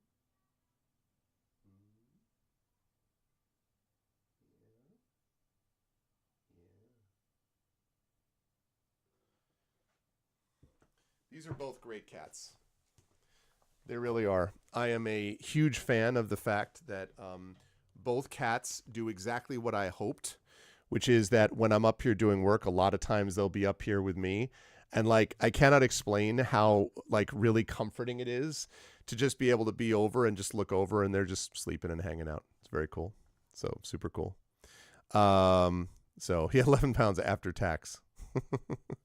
Yeah, no, they're definitely fine. And the funny thing is too, like when they're in play mode, they are like, they will zoom around like nobody's business. Like they're just like, you know, chasing each other. They like to do the play wrestle thing where they just, you know, battle each other because they're all fierce tigers, you know. And it's very funny because the difference between a real cat fight, which is not something anyone wants to witness, that is not pleasant to watch, but something like this where they just sort of like are just literally just kind of like they take turns and they like expose their bellies and then the other one like jumps up and like, rah, you know. And they make these. Siberians are not super vocal, so they don't do a lot of meowing or anything like that, but they'll do little things like or little trills or things like that. So yeah, zoomies are important, and the rest of the day is getting ready for zoomies. That's it. Yeah. So anyway, but they're pretty great cats, right? Yeah. Okay. All right. So here we go. End of the vote. Going once, going twice. And the final vote is in, and the winner is Age of Wonders 4. All right, everybody. Age of Wonders 4. Cool. I'm looking forward to giving that a shot. I have never played any of the Age of Wonders games, so I am excited to give that a shot. Jagged Alliance, can be voted for later on down the line, possibly next month or the month after. Hey, Echo. But by the power of chat, the vote has come through for Age of Wonders 4. So that will be happening next Tuesday. But right now, I'm going to rise up on out of here because at the top of the hour, I am going to be playing more Songs of Conquest over on GOGCom's Twitch channel with Pen and Pixels. So I'm going to be doing more of that coming up later today at 4 p.m. Eastern. And as a reminder, we will then be off on Wednesday, but then Thursday night I'll be back with more Forgotten Realms. We are onto a new adventure in Forgotten Realms. We're now level 10/11. So we're going to be playing an adventure called Lich, which just opened up after we beat Hordes of Dragonspear in our last session. So that's cool. I'm very excited to play more of that and to see where things go from there. So that's going to be awesome. And then moving on up, I'm very excited for some of the other games that we'll be playing too. It's going to be super cool. But anyway, but that is going to do it for me on this channel, but not overall. I'm going to see you folks over at GOGCom at 4 p.m. Eastern. If you liked what you saw and heard today, please follow the channel. Please check out our YouTube at !ArvTube, Discord !ArvCord, Twitter !ArvTweets, Blue Sky !ArvSky, website arvanelleron.com. Don't forget to check Hearthglow. No, I'm not playing Cyberpunk Dragonspear. I tried that once. You know I did. But Hearthglow, and then of course the Gen GM show as well with Zach Clay. Please check both of those out. On the financial front, !Arv Shop, my merchandise area. I know, boo.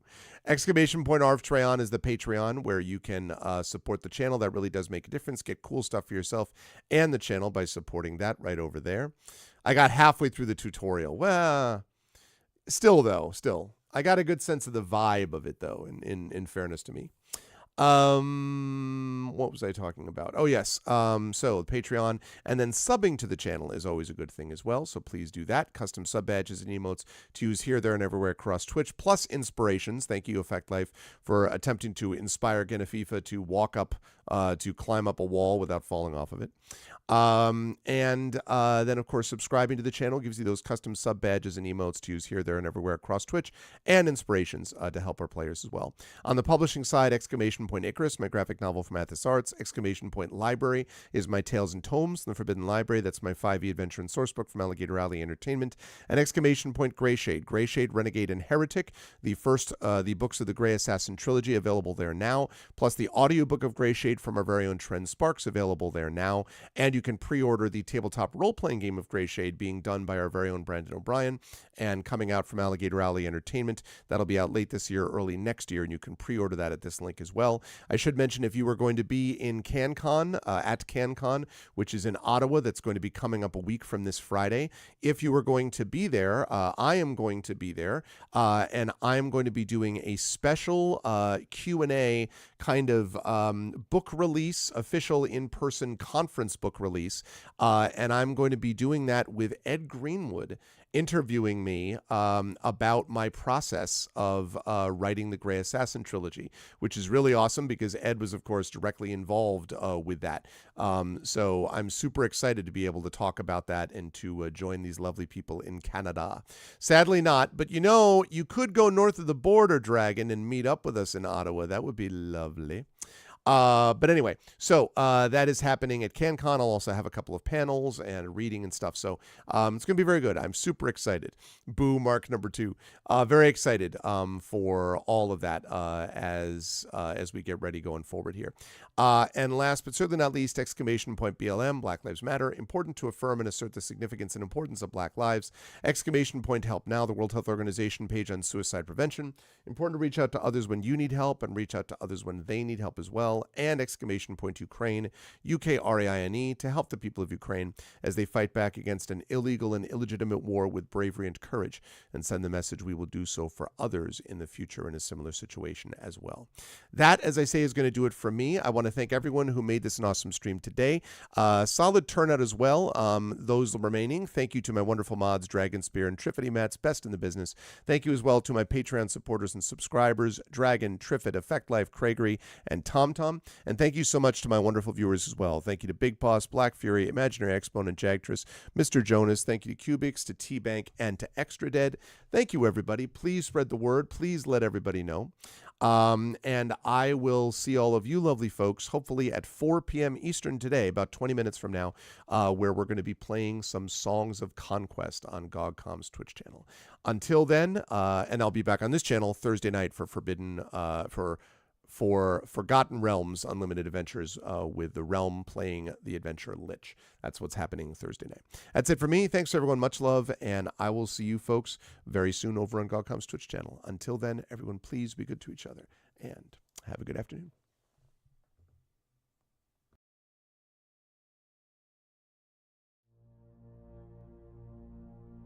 Then on the strand, with steeds and treasure and armor, their roomy and ring-dight ship was heavily laden. High its mast rose over Hrothgar's hoarded gems. A sword to the boat guard Beowulf gave, mounted with gold. On the mead bench, since he was better esteemed, that blade possessing heirloom old. Their ocean keel boarding, they drove through the deep, and Daneland left. A sea-cloth was set, a sail with ropes firm to the mast, the flood timbers moaned. Nor did wind over billows that wave-swimmer blow across from her course. The craft sped on, foam-necked it floated forth o'er the waves, keel firm bound over briny currents, till they got them sight of the Geatish cliffs, home-known headlands. High the boat, stirred by winds, on the strand updrove. Helpful at haven the harbor guard stood, who long already for loved companions by the water had waited and watched afar.